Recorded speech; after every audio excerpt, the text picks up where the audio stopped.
आज का लेक्चर हम अपना स्टार्ट करते हैं ईपीई से, elastic potential energy. Last time हमने बिना उसको डेराइव किए बिना हमने फॉर्मूला सीधा देखा था हाफ के एक्स स्क्वायर से, जैसे स्प्रिंग में देखते हैं उस तरीके से। ध्यान है ना वो आपको? ठीक है। और एक क्वेश्चन भी लिया था जिसमें 0.8 जूल एनर्जी आई थी, सीधा हमने निकाला था वो। तो अब हम उसका एक्सप्रेशन देखते हैं कि आएगा कैसे। तो हमारा आज का जो स्टार्टिंग टॉपिक होगा दैट विल बी वही टॉपिक जो आपने लिख भी रखा था। अब दरअसल हम उसका प्रूफ कर रहे होंगे,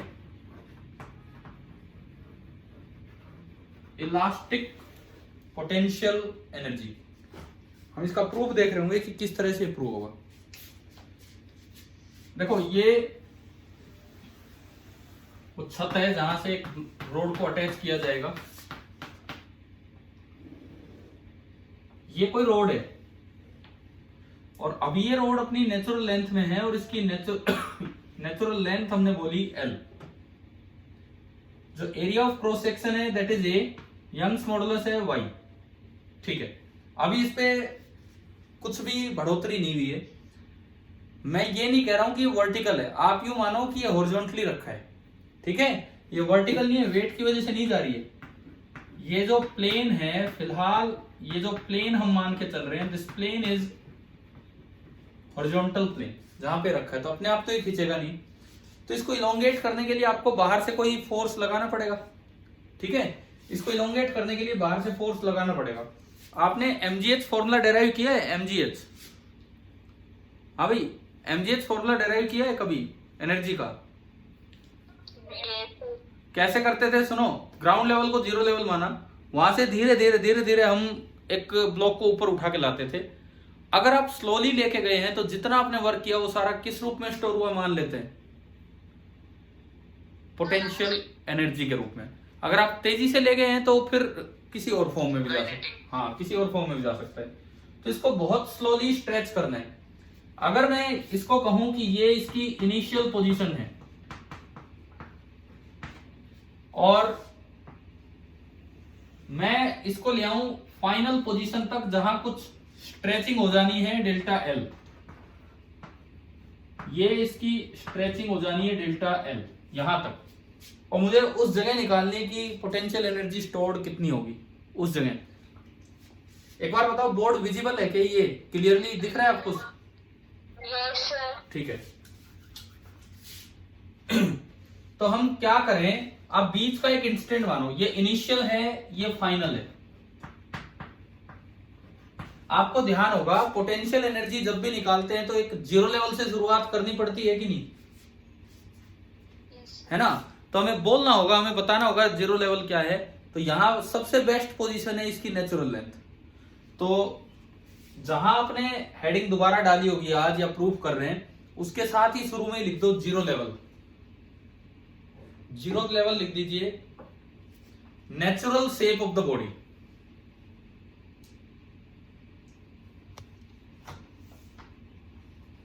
दरअसल होता क्या है इसमें कि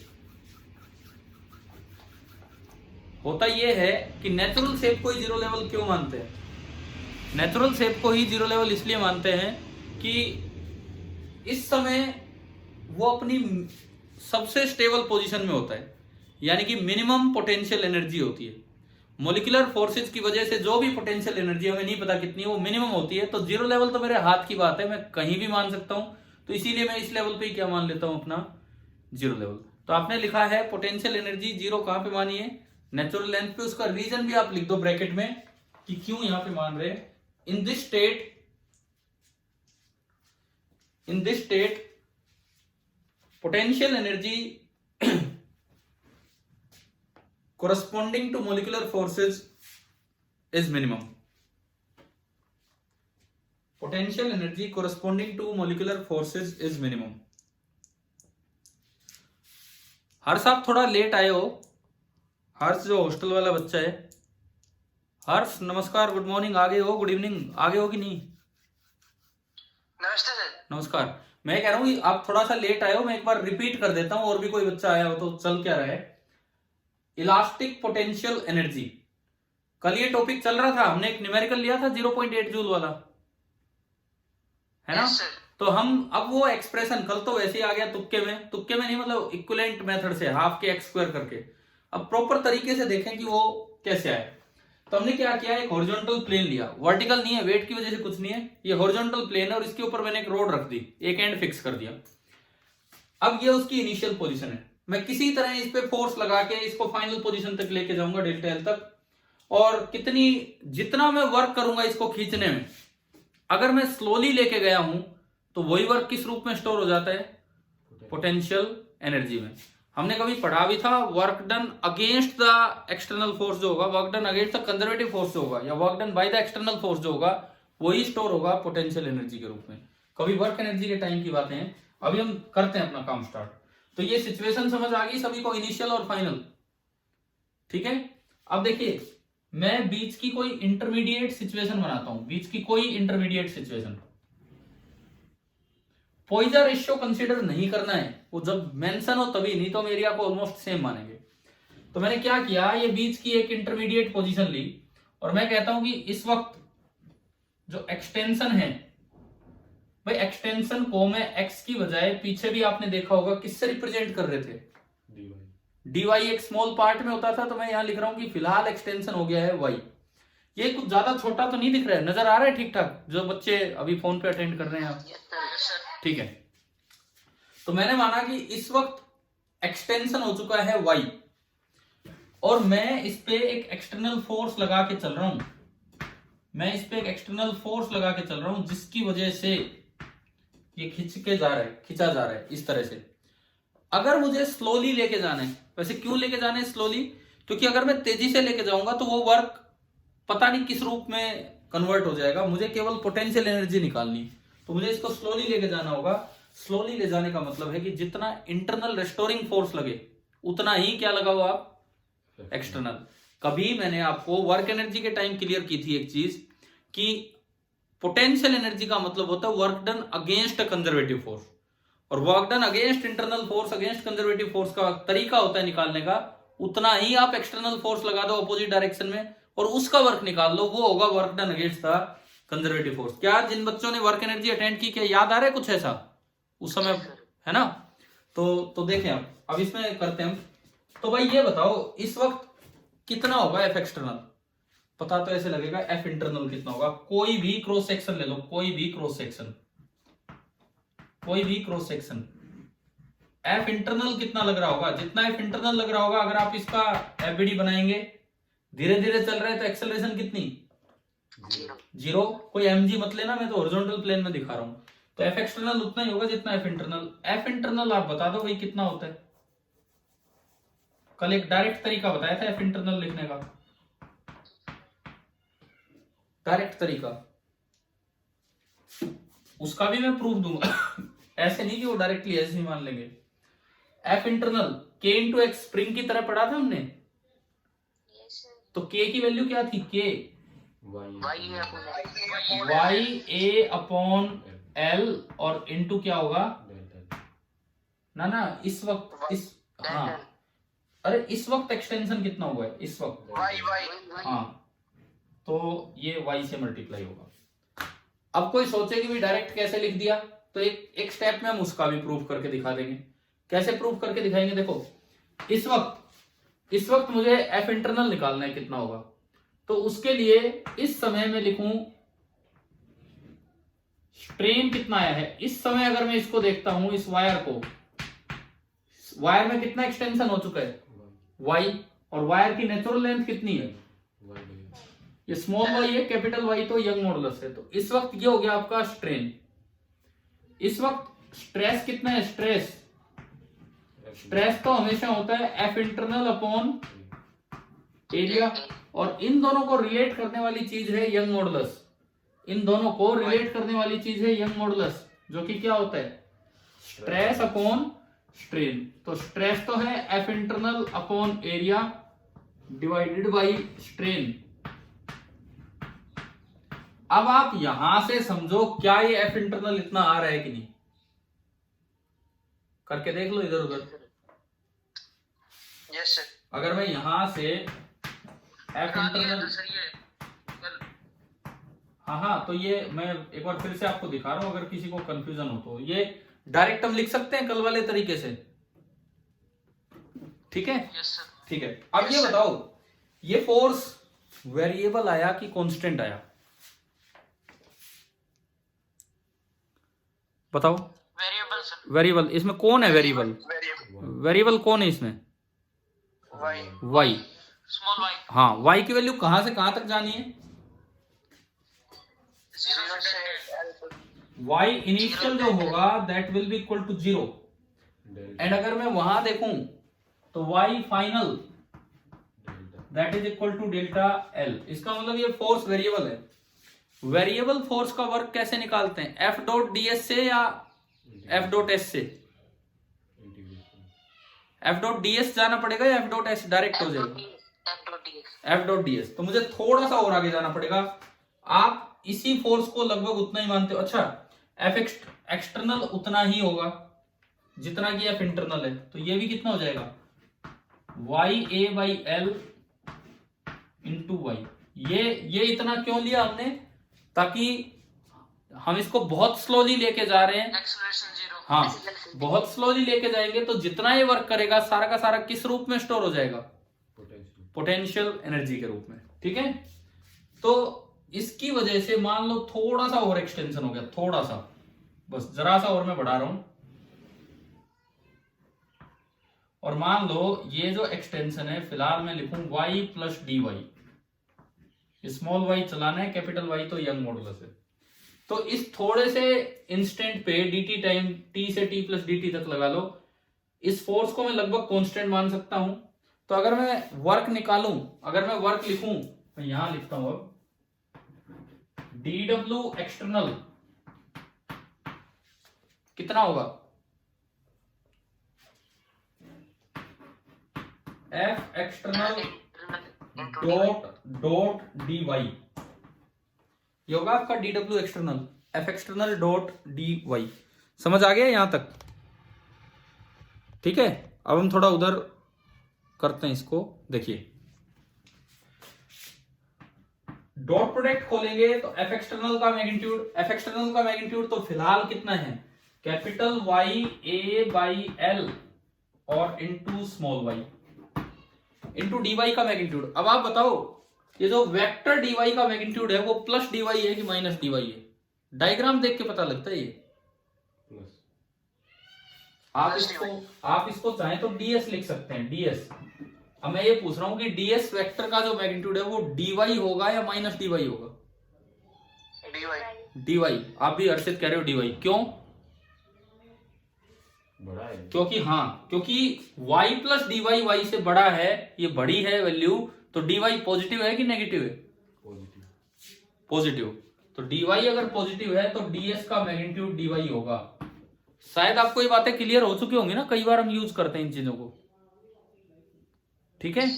और इन दोनों के बीच एंगल कितना है? एफ एक्सटर्नल और डीएस के बीच में, बिकॉज डॉट प्रोडक्ट में कोस थीटा आता है, कोस थीटा। इन दोनों के बीच का एंगल कितना है? 0 डिग्री, ठीक है? इन दोनों के बीच का जो एंगल है वो आपका है 0 degree, cos 0 degree. Cos 0 is 1, तो यह आया Y A by capital L, ये तो एक कांस्टेंट, और इंटू वाई डी वाई, ये तो डी डब्ल्यू एक्सटर्नल आया। यहां से मैं अगर डब्ल्यू एक्सटर्नल निकालूं, टोटल वर्क, यहां से मैं अगर डब्ल्यू एक्सटर्नल निकालूं तो उसका इंटीग्रेशन करना पड़ेगा, तो वाई ए बाई एल तो कांस्टेंट है, और अंदर बचा integral Y D Y, limit 0 to delta L. अब y की पावर 1 dy, इसका इंटीग्रेशन क्या होगा? y square by 2। तो ये आपका हो गया w external is equal to Y A by capital L. मैं सीधा लिख दूं लिमिट पुट करके, y स्क्वायर बाई 2 आप स्टेप बना लो, जब आप पुट करेंगे तो ये बनेगा डेल्टा एल स्क्वायर बाई 2, ठीक है? अब इसके बाद कुछ एक आधी लाइन लिखते हैं। क्या यहां तक सभी का हो गया है? Yes, sir. ठीक है, अब देखिए इसके बाद देखो, अब क्योंकि अब एक लाइन ये लिख दो। सर 1 मिनट रुको, नोट कर लेते ठीक है ठीक है ठीक है, दिख तो रहा है ना अभी भी बोर्ड उधर का? Yes sir. ठीक है, आज ये बोर्ड थोड़ा चेंज इसीलिए किया, उस बोर्ड पे इतना एक साथ हो ही नहीं पाता, छोटा बोर्ड था वो। हो गया सर। ठीक है, तो इसके बाद ये लिखेंगे, इतना होने के बाद, since the road is slowly extended, since the road is slowly extended, क्योंकि हम इस रोड को बहुत ही धीरे धीरे एक्सटेंड कर रहे हैं, since the road is slowly extended, this work is the same as the work done against the internal force,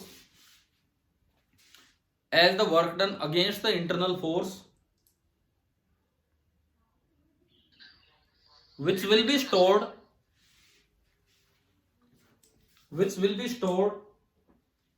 as elastic potential energy,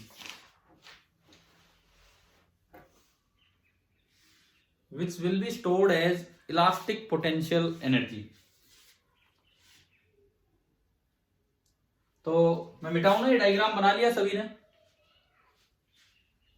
Yes, sir. ठीक है,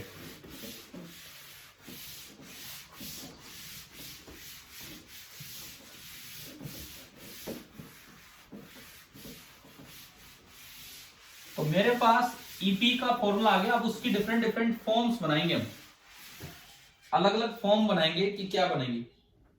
तो आप, अच्छा, इनिशियल शुरुआत जहां से की, नेचुरल लेंथ से की, तो वहां इनिशियल एनर्जी कितनी थी?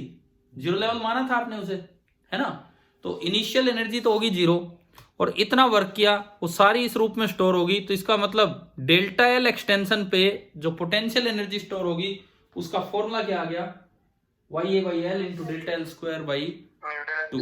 हाँ, यहाँ पे एक लाइन और मेंशन कर दो, लाइन नहीं मतलब लिख दो ढंग से, कि U final minus U initial बराबर W external, U final minus U initial बराबर W एक्सटर्नल। U समझते हो ना, U पोटेंशियल एनर्जी। अच्छा, U इनिशियल कितना है नेचुरल लेंथ पे? 0। तो उस चीज को सीधा हम प्रॉपर तरीके से एक्सप्लेन करें, सूख जा भाई सूख जा, तो U फाइनल का मतलब है एट एक्सटेंशन डेल्टा L, वो निकल के आया हाफ इंटू, देखो उसी चीज को मैं एक्सप्लेन कर रहा हूं, थोड़ा अरेंज कर रहा हूं जिस तरह हमने याद किया था, वाई ए बाई एल और इंटू डेल्टा एल का स्क्वायर। ये लिख लो आप इस तरह से, डेल्टा एल एक्सटेंशन पे इतना U निकल के आ गया। क्या ये फॉर्म तो हमने कल ही याद कर ली थी कि नहीं, ये वाली फॉर्म?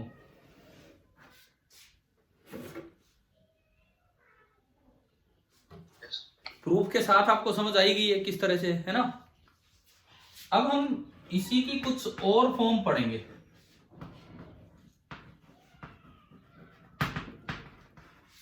सेम फॉर्मूले की ही एक दो और फॉर्म पढ़ेंगे।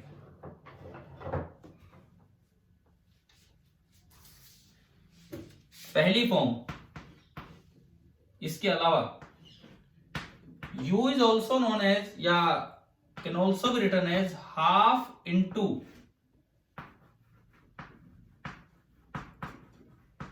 Maximum stretching force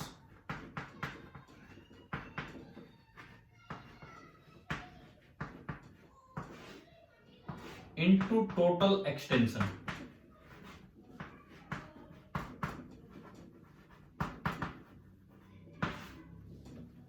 half into maximum stretching force into total extension. एक फॉर्म तो ये है। ये क्या है, कैसे आई ये फॉर्म? इससे देखो, आप अभी उसको स्लोली स्ट्रेच करके ले गए थे, तो जितना इंटरनल उतना एक्सटर्नल बराबर था, और इंटरनल फोर्स होता है K इंटू एक्स, के तो फिक्स है Y A by L. X maximum कब था? वाई सॉरी, जिसको हमने वाई बोला, वाई मैक्सिमम कब था? लास्ट में था डेल्टा एल। तो यानी कि एफ मैक्सिमम आपको बिल्कुल लास्ट इंस्टेंट पे लगाना पड़ा होगा। जो मैक्सिमम स्ट्रेचिंग फोर्स है ना, एफ मैक्स, बिल्कुल लास्ट इंस्टेंट पे लगाना पड़ा होगा। और वो कितना होगा? के की जगह तो वाई ए बाई एल, और एक्स की जगह आपका जो टोटल एक्सटेंशन है, टोटल एक्सटेंशन कितना है? Delta L. और आप ये देखो, ये मैक्सिमम एक्सटेंशन, ये तो अगेन कितना है?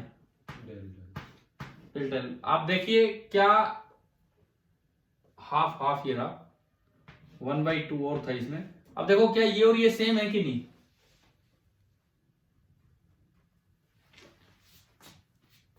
हाँ भी बताओ, ये वाली फॉर्म समझ आई? Yes sir. ठीक है। क्वेश्चन में क्या होता है, एकदम से कई तरह की फॉर्म्स दिख जाती हैं, या पहचानना आना चाहिए, या ऑब्जेक्टिव क्वेश्चन आ जाए, ऑप्शन ये दे रखा हो तो हमें देखना आना चाहिए। ठीक है। दूसरी जो फॉर्म है, second form, in other forms पे ही हम चल रहे हैं। एनर्जी डेंसिटी का क्या मतलब होता है?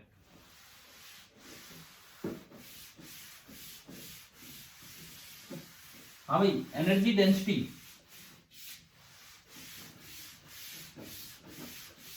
दूसरी फॉर्म दरअसल एनर्जी डेंसिटी की है, और वो आपका होता है small you.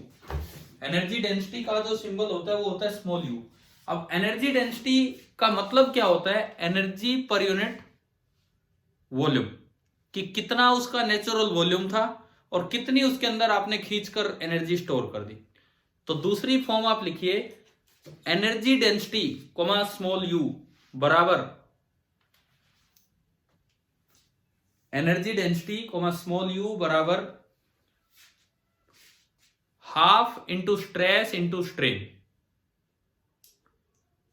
Half into stress into strain.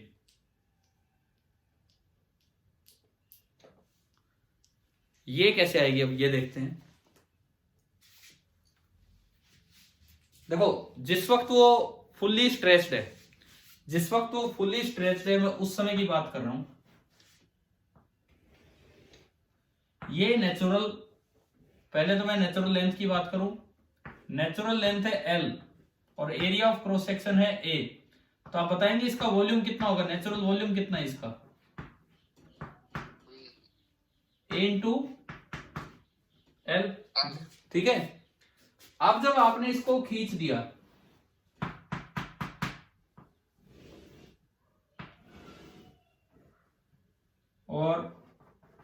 और इसको एक्सटेंड कर दिया, टोटल का थोड़ा सा ही होता है मेटल वेटल की वायर, डेल्टा एल एक्सटेंड कर दिया, तो इस वक्त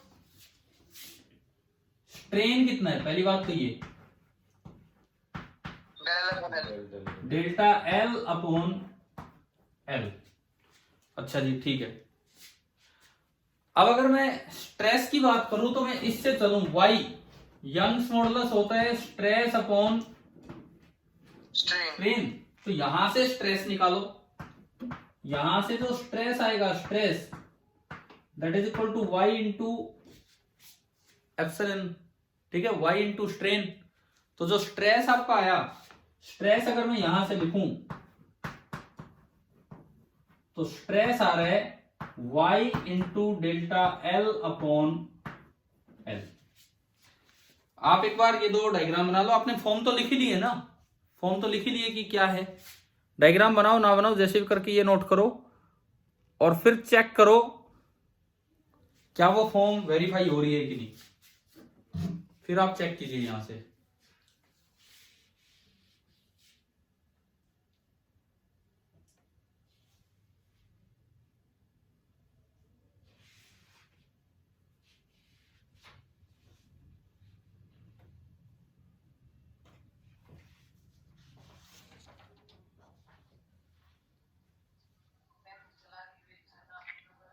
सर इसमें एरिया तो नहीं आएगा?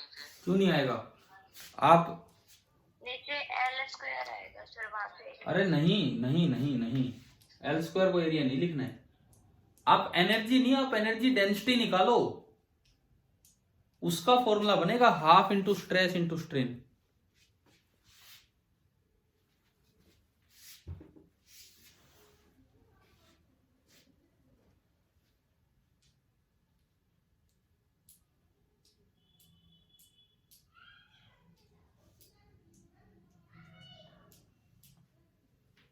नहीं बन रहा। चलिए देखते हैं। Energy density that is equal to energy upon volume. देखते हैं इस तरह से अरेंज होता है कि नहीं। एनर्जी अपॉन वॉल्यूम, एनर्जी आप ये निकाल ही चुके हो, ठीक है। इसको वॉल्यूम से डिवाइड करना है। वॉल्यूम कितना है इसका? ए इंटू एल। तो ये जब आप सोल्व करोगे, एनर्जी तो ये रही half Y A upon L into delta L का स्क्वायर डिवाइडेड बाई वॉल्यूम। और वॉल्यूम कितना उसका? A into L, A into L, ये इसका वॉल्यूम बना, ठीक है। दिस इंप्लाइज यू, ए से ए कैंसिल हो गया। यही तो समस्या थी कि उनमें ए नहीं है, तो इसमें भी ए नहीं रहेगा। ए से कैंसिल हो गया, half into Y into delta L by L का स्क्वायर, ये आपका बना। अब देखो, एक y और एक डेल्टा एल बाई एल को अलग कर लो, एक y और एक डेल्टा एल बाई एल को अलग कर लो, तो ये बना half y into delta L by L और into delta L by L. अब आप देखिए y into delta L by L क्या चीज है, क्या है ये? स्ट्रेस। और डेल्टा एल बाई एल क्या है? स्ट्रेन। तो मेरे पास एक और फॉर्म आ गई कि energy density is equal to half into stress into strain. बताइए क्या समझ आया कि नहीं आया?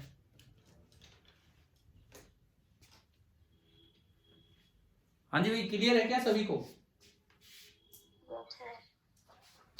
ठीक है। अब हमने तीन फॉर्म देख लिए। एक तो हाफ के एक्स स्क्वायर टाइप फॉर्म, एक तो हाफ के एक्स स्क्वायर टाइप फॉर्म, दूसरी फॉर्म मैक्सिमम स्ट्रेचिंग फोर्स वाली फॉर्म, और तीसरी फॉर्म एनर्जी डेंसिटी वाली फॉर्म।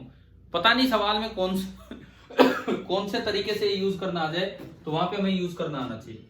अब एक बात का ध्यान रखना है, एक बात का, कि आप जब ये फॉर्मूला डेराइव कर रहे हैं तो आप बहुत ही स्लोली उसको लेके आ रहे हैं, लेकिन प्रैक्टिकली जरूरी नहीं है कि ऐसा हो।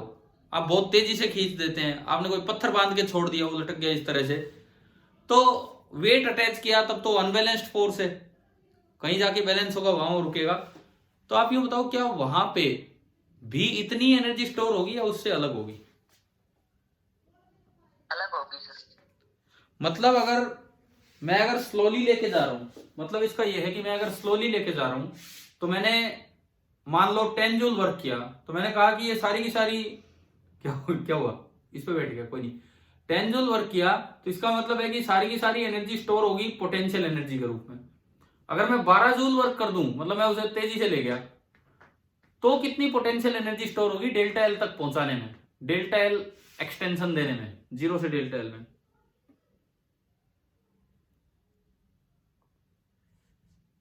सवाल एक बार फिर से सुनो, जवाब आप ही देंगे। नेचुरल लेंथ में पोटेंशियल एनर्जी थी 0, डेल्टा एल एक्सटेंशन में मान लो पोटेंशियल एनर्जी है 10 जूल। मैं धीरे धीरे लेके गया, तो मैंने जो वर्क किया वो सारा पोटेंशियल एनर्जी के रूप में स्टोर हुआ, और मैंने जवाब दे दिया 10 जूल। अब मैं कह रहा हूं उसी 0 से डेल्टा एल तक ले जाने में मैं उसे तेजी से ले गया, लेकिन डेल्टा एल पे जाके रोक दिया, और मैंने वर्क कर दिया 12 जूल। अब पोटेंशियल एनर्जी स्टोर कितनी है? 10 जूल ही होगी। थोड़ा कॉन्फिडेंटली बोलिए ये चीज। पोटेंशियल एनर्जी स्टेट पे डिपेंड करती है, ना कि ले जाने के तरीके पे।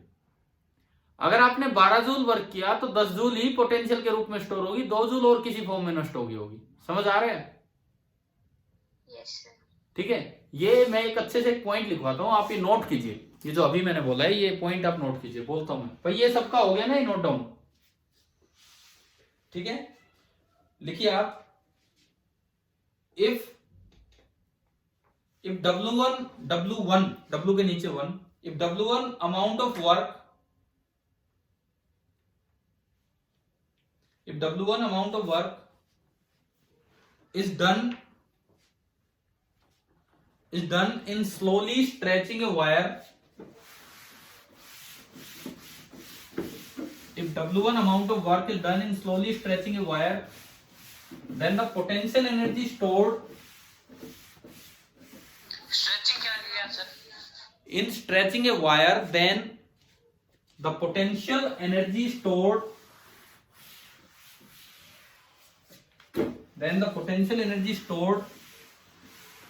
in the strained wire कितनी होगी? W1 होगी या इससे कम होगी, इससे ज्यादा होगी? बताओ। W1 is W1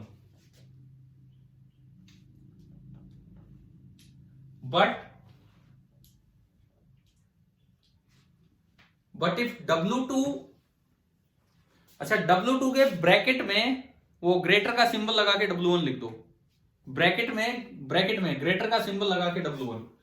but if W2 amount of work is done in stretching the wire, if W2 amount of work is done in stretching the wire by the same length,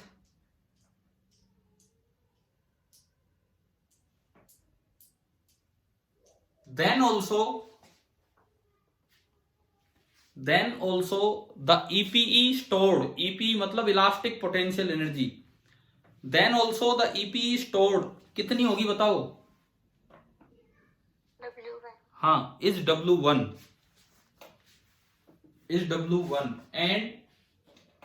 and the remaining energy कितनी? Bracket में लिखना है कितनी? W2 minus W1, bracket में लिखना remaining energy, bracket में W2 minus W1 is lost.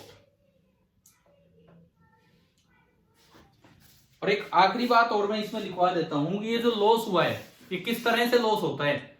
भाई किसी भी फॉर्म में हो सकता है, लेकिन जब तक कुछ नहीं स्टेट किया हो अलग से तो आप उसे हीट लॉस मानेंगे। ठीक है, ये तो हमारी अजम्पशन। तो ये लिख दो एक और लास्ट बात, unless stated otherwise,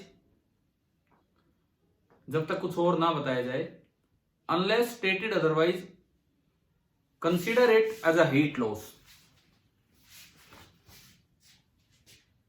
consider it as a heat loss. जब तक कुछ ना बताया जाए आपको इसे हीट लॉस ही मानना होगा।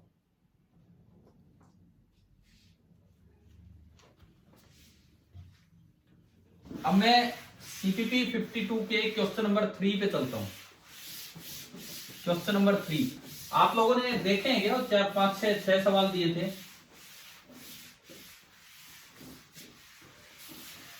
हाँ भाई 6 सवाल देखे वो क्वेश्चन नंबर सीपीपी नंबर 52 के। मैं अभी बताऊंगा आपको क्वेश्चन, तो अभी बताऊंगा अगर नहीं भी देखे तो। और जो बच्चे वीडियो अपलोडिंग के बाद देख रहे होंगे वहां तो क्वेश्चन स्क्रीन पे वैसे ही आ जाएगा क्या है क्या नहीं। अभी मनीष कितनी स्ट्रेंथ है टोटल, मतलब मुझे काउंट करके? 12 है सर। जिसमें मैं भी हूं, मतलब 11 बच्चे हैं, है ना? Yes sir. ठीक है, तो जो क्वेश्चन नंबर 3 है वो जो आज ही दिया अभी आपको, अब सुनिए उसमें क्या हुआ है। इसमें लिखता है body of mass M is attached to the lower end of a wire. अब लोअर और अपर की बात होगी तो मतलब वर्टिकल है, वर्टिकल है, और उसके नीचे एक एम मास को अटैच कर दिया। ठीक है, the elongation of the wire is L, जो डेल्टा एल जिसको हम बोल रहे हैं वो इन्होंने बोला है कि इलोंगेशन हुई थोड़ी देर में इक्विलिब्रियम तक आने तक, और वो इलोंगेशन होगी एल। तो चूज द रॉन्ग स्टेटमेंट। अब इसमें रॉन्ग स्टेटमेंट आपको बतानी है कौन सी है कौन सी नहीं है। तो पहले तो एक बार हम सिचुएशन पे ध्यान दें कि भाई क्या सिचुएशन है। ये आपका सीपीपी नंबर 52 का क्वेश्चन नंबर 3 है, 3। हाँ,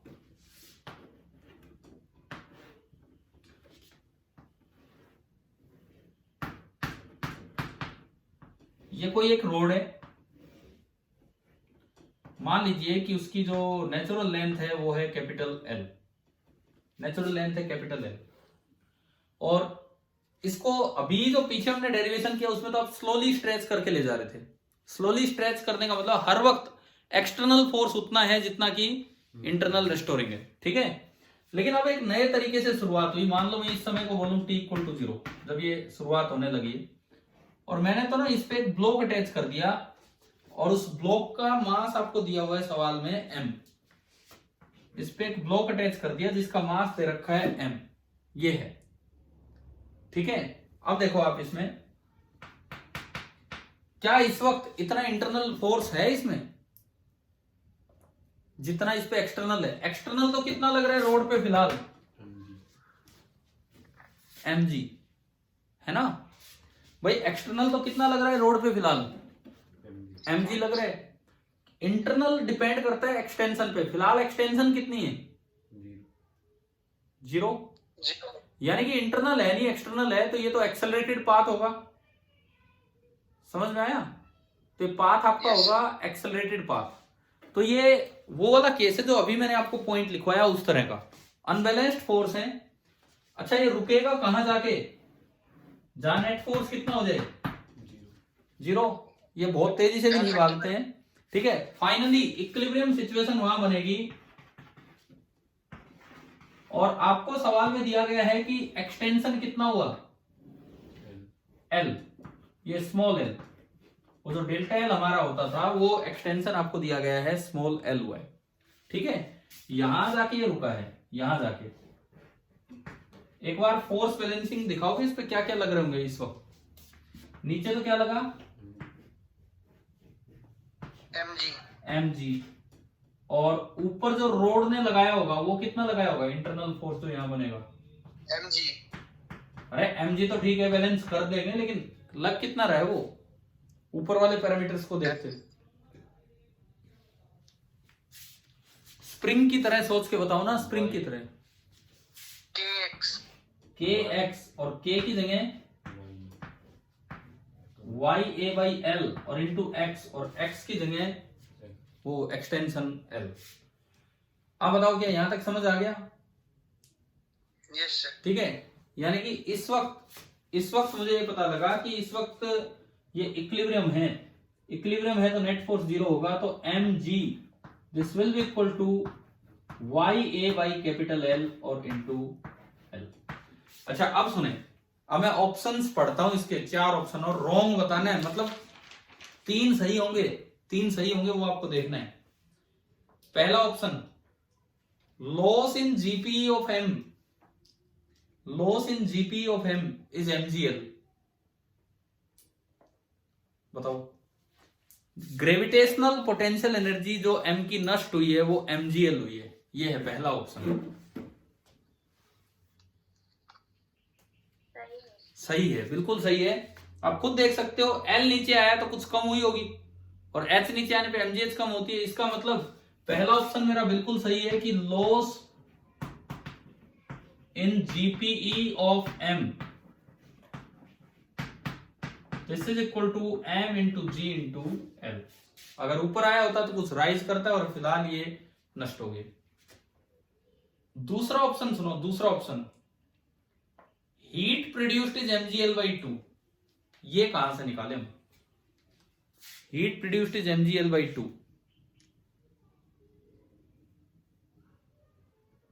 हीट कैसे निकालते हैं? क्या तरीका होता है हीट निकालने का? अभी देखा था हमने। सबसे पहले आप इसमें ईपी स्टोर्ड निकाल लो। पहले तो आप ईपी स्टोर्ड निकाल लो, फिर एक्सटर्नल का वर्क निकाल लो। अगर एक्सटर्नल का वर्क उससे ज्यादा है तो जितना ज्यादा है वही किस रूप में हो जाएगा? वहां पे हीट लॉस के रूप में। पढ़ा था ना ये अभी? ठीक है, तो एक तो ये बताओ कि इसमें ईपी स्टोर्ड कितनी है, निकालो आप। उन सबको ध्यान में रखते हुए ईपी स्टोर्ड निकालिए कि कितनी होगी।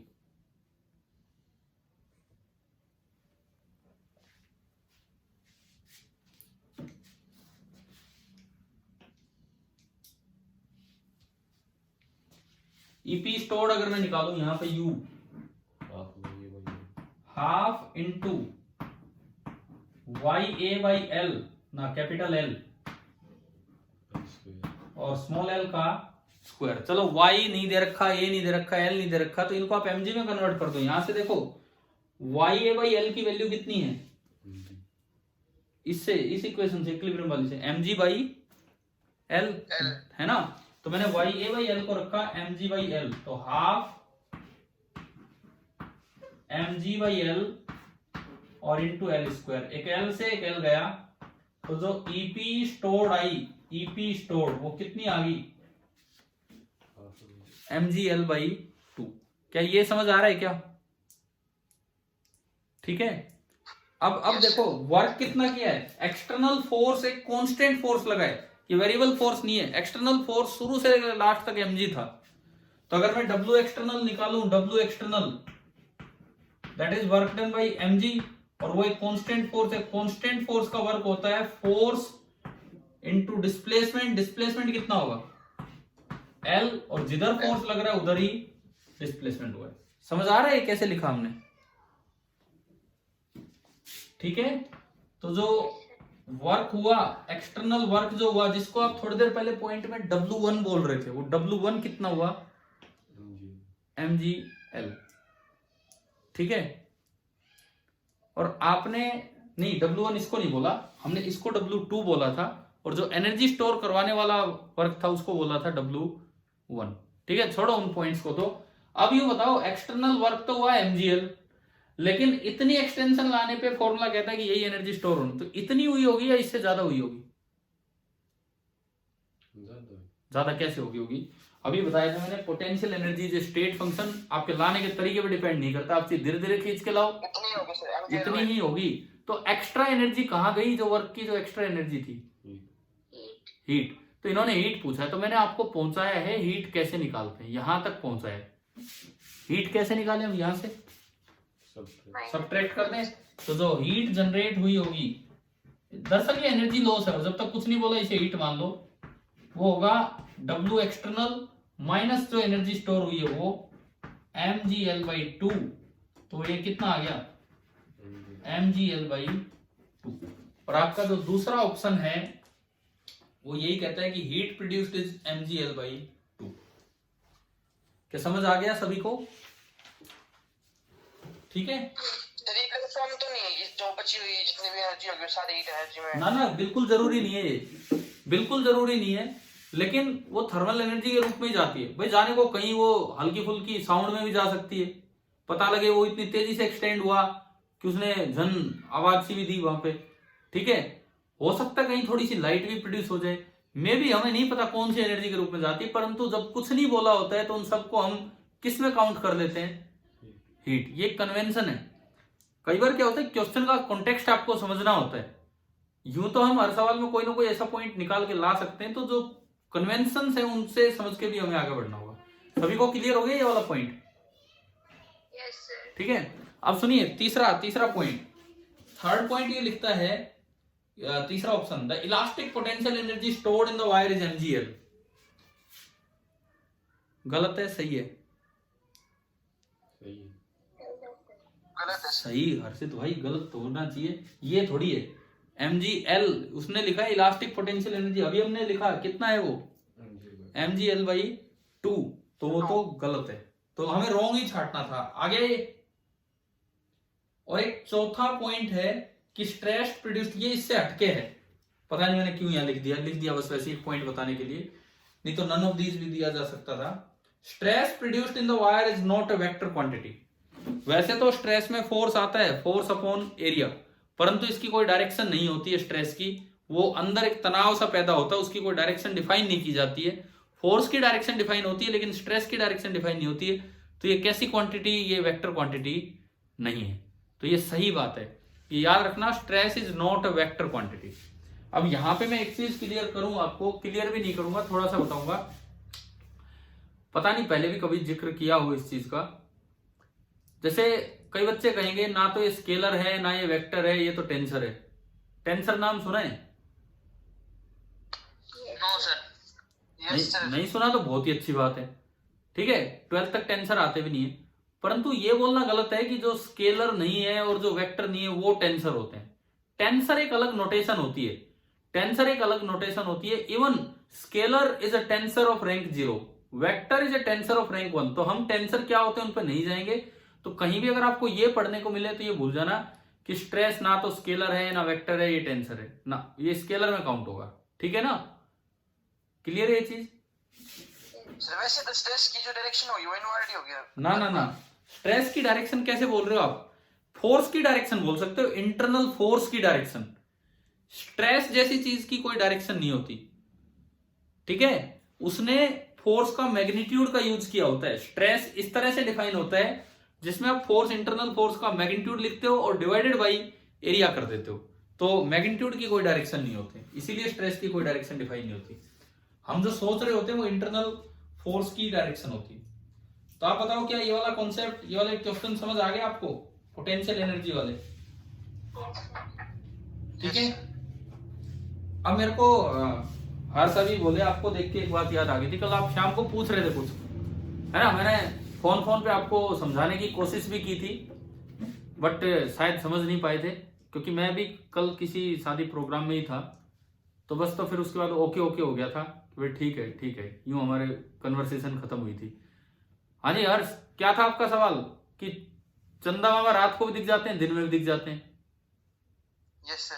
है ना, तो उसमें कोई दिक्कत नहीं है। दिन और रात से चांद का कोई लेना देना ही नहीं है। दिन और रात कैसे बनते हैं, अभी मैं एक डायग्राम से क्लियर करूंगा। चलो, दिन और रात कैसे बनते हैं? अर्थ के रोटेशन से। भाई जो पार्ट अर्थ का सन की तरफ गया वहां तो क्या होगा? दिन। और जो पार्ट अर्थ का दूसरी साइड गया वहां क्या होगी? रात।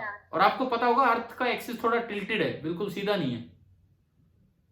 Axis of rotation of earth थोड़ा टिल्टेड है, तो इस वजह से ना कुछ कंट्रीज, कुछ इलाके धरती पे ऐसे हैं जहां 6 महीने दिन रहता है और 6 महीने रात रहती है। शायद एंटार्क्टिका रीजन में, एंटार्क्टिका रीजन साइड में भी इस तरह का हो। वो धरती के घूमने की तरीका ही ऐसा हो जाता है कि वो एक पार्ट परमानेंटली उसी साइड रहता है सन की तरफ, तो वो 6 महीने दिन 6 महीने रात वाली बात। अब आती है कि मून क्यों दिखता है। आप सबको पता होगा मून की अपनी लाइट तो होती नहीं है, यस है ना। मून की कौन सी लाइट हमें दिखती है मून से?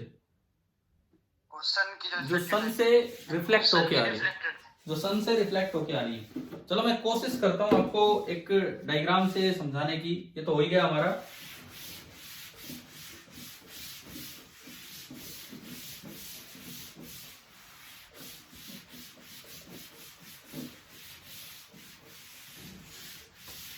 इसका एक डस्टर अरेंज करना पड़ेगा, वैसे कब तक कच्चे बनियानों से साफ करते रहेंगे यार, गिले कर करके।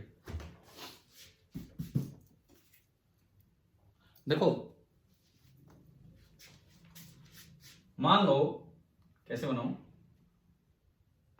सपोज ये अर्थ है, ये धरती है, हम इसके अंदर रहते हैं, इसके बाहर रहते हैं? हम इसके अंदर रहते हैं, इसके बाहर रहते हैं? हम तो यहां कहीं रहते हैं ना, धरती के ऊपर, ठीक है। ये अर्थ है, छोटी सी अर्थ मैंने बनाई है। अब मान लो मून तो इसके चारों तरफ ही चक्कर काट रहा होगा। मून तो अर्थ के चारों तरफ घूमता रहता है, क्लियर। अब सपोज कहीं सन है, सन तो इलिप्स के फोकस पे होता है, ठीक है। अब देखो, जो इस साइड के लोग हैं, फिलहाल जो इस साइड के लोग हैं, यहां दिन है कि रात है, पहले तो ये बताओ भाई, यहां वाले एरिया में दिन है कि रात है? हर साहब बोलोगे, यहां वाली साइड दिन है कि रात है? दिन है सर। वो हर्ष कहाँ गए, मैं उनसे भी पूछ रहा हूँ। रात कैसे होगी, इधर सन है। अगर यहाँ कोई आदमी है, इधर दिन है कि रात है? दिन है ना, ठीक है। और यहां से कोई लाइट जाएगी, यहां से लाइट रिफ्लेक्ट होके, सन की लाइट रिफ्लेक्ट होके इसकी तरफ भी आ रही है, तो क्या इसे मून विजिबल होगा कि नहीं होगा? ठीक है, ठीक है। अब आओ इस साइड, इधर भी एक इंसान है, उसके लिए दिन है कि रात है? उधर है वो, रात है। लेकिन सन की लाइट तो यहां से रिफ्लेक्ट होके यहां भी जाएगी, और रात को मून थोड़ा ब्राइट इसलिए नजर आ जाता है कि वो केवल वहीं से लाइट आ रही है और कहीं से लाइट नहीं है। दिन में क्या है, और बहुत सी स्कैटरिंग होती रहती है एयर मॉलिक्यूल से, वहां से भी लाइट आ रही है, स्कैटरिंग आपने पढ़ा होगा 10th में, वहां से भी लाइट आती है, तो इसलिए इतना ब्राइट नहीं दिखता है। तो इन्होंने, हर्ष ने सवाल भी किया था, बोल जी फिर तो ऐसा ही होना चाहिए कि दिन में ही चांद दिखना चाहिए, रात को दिखना ही नहीं चाहिए। तो मैंने ये कहा था कि सेम डायरेक्शन में नहीं होते मून और सन, सन कहीं है मून कहीं है। ऐसा हो सकता है कि कोई पार्ट धरती का ऐसा हो जहां सन से डायरेक्ट लाइट तो नहीं पहुंच रही है, तो वहां रात है, लेकिन वहां मून से रिफ्लेक्ट होकर लाइट पहुंच रही है, तो मून भी विजिबल होगा। और कुछ पार्ट धरती का ऐसा होगा जहां सन से डायरेक्ट लाइट भी पहुंच रही है और मून से रिफ्लेक्ट होकर भी लाइट पहुंच रही है, वहां मून इस वक्त आपको दिन में दिख रहा होगा। हाँ भाई, क्लियर है? Yes sir. ठीक है, तो मैं बढ़ूं, फिर आगे चलते हैं, चलिए अपने टॉपिक पे। इलास्टिसिटी में ही हम आगे बढ़ते हैं। तब एक बड़ा अच्छा सा ग्राफ आता है जिसको हम बोलते हैं स्ट्रेस स्ट्रेन कर्व। तो नेक्स्ट हेडिंग आप ये डाल दीजिए, नेक्स्ट हेडिंग आप ये डाल दीजिए, स्ट्रेस स्ट्रेन कर्व।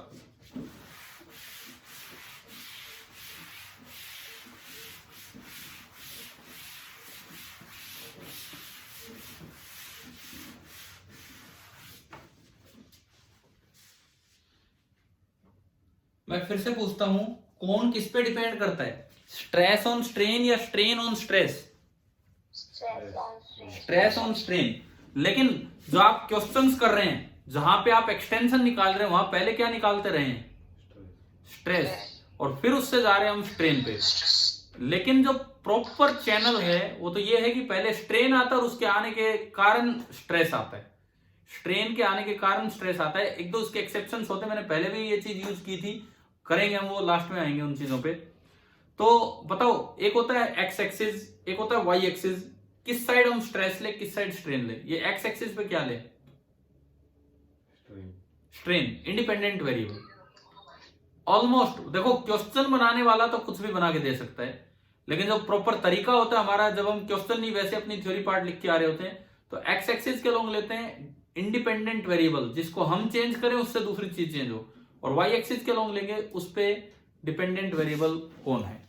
तो जो स्ट्रेस स्ट्रेन कर्व है, स्ट्रेस स्ट्रेन कर्व वो इस तरह से कुछ बनेगा। यहां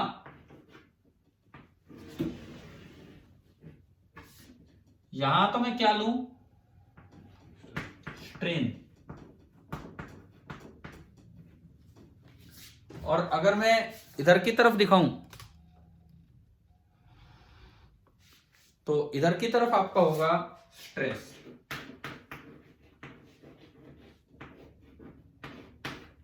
वो होगा स्ट्रेन।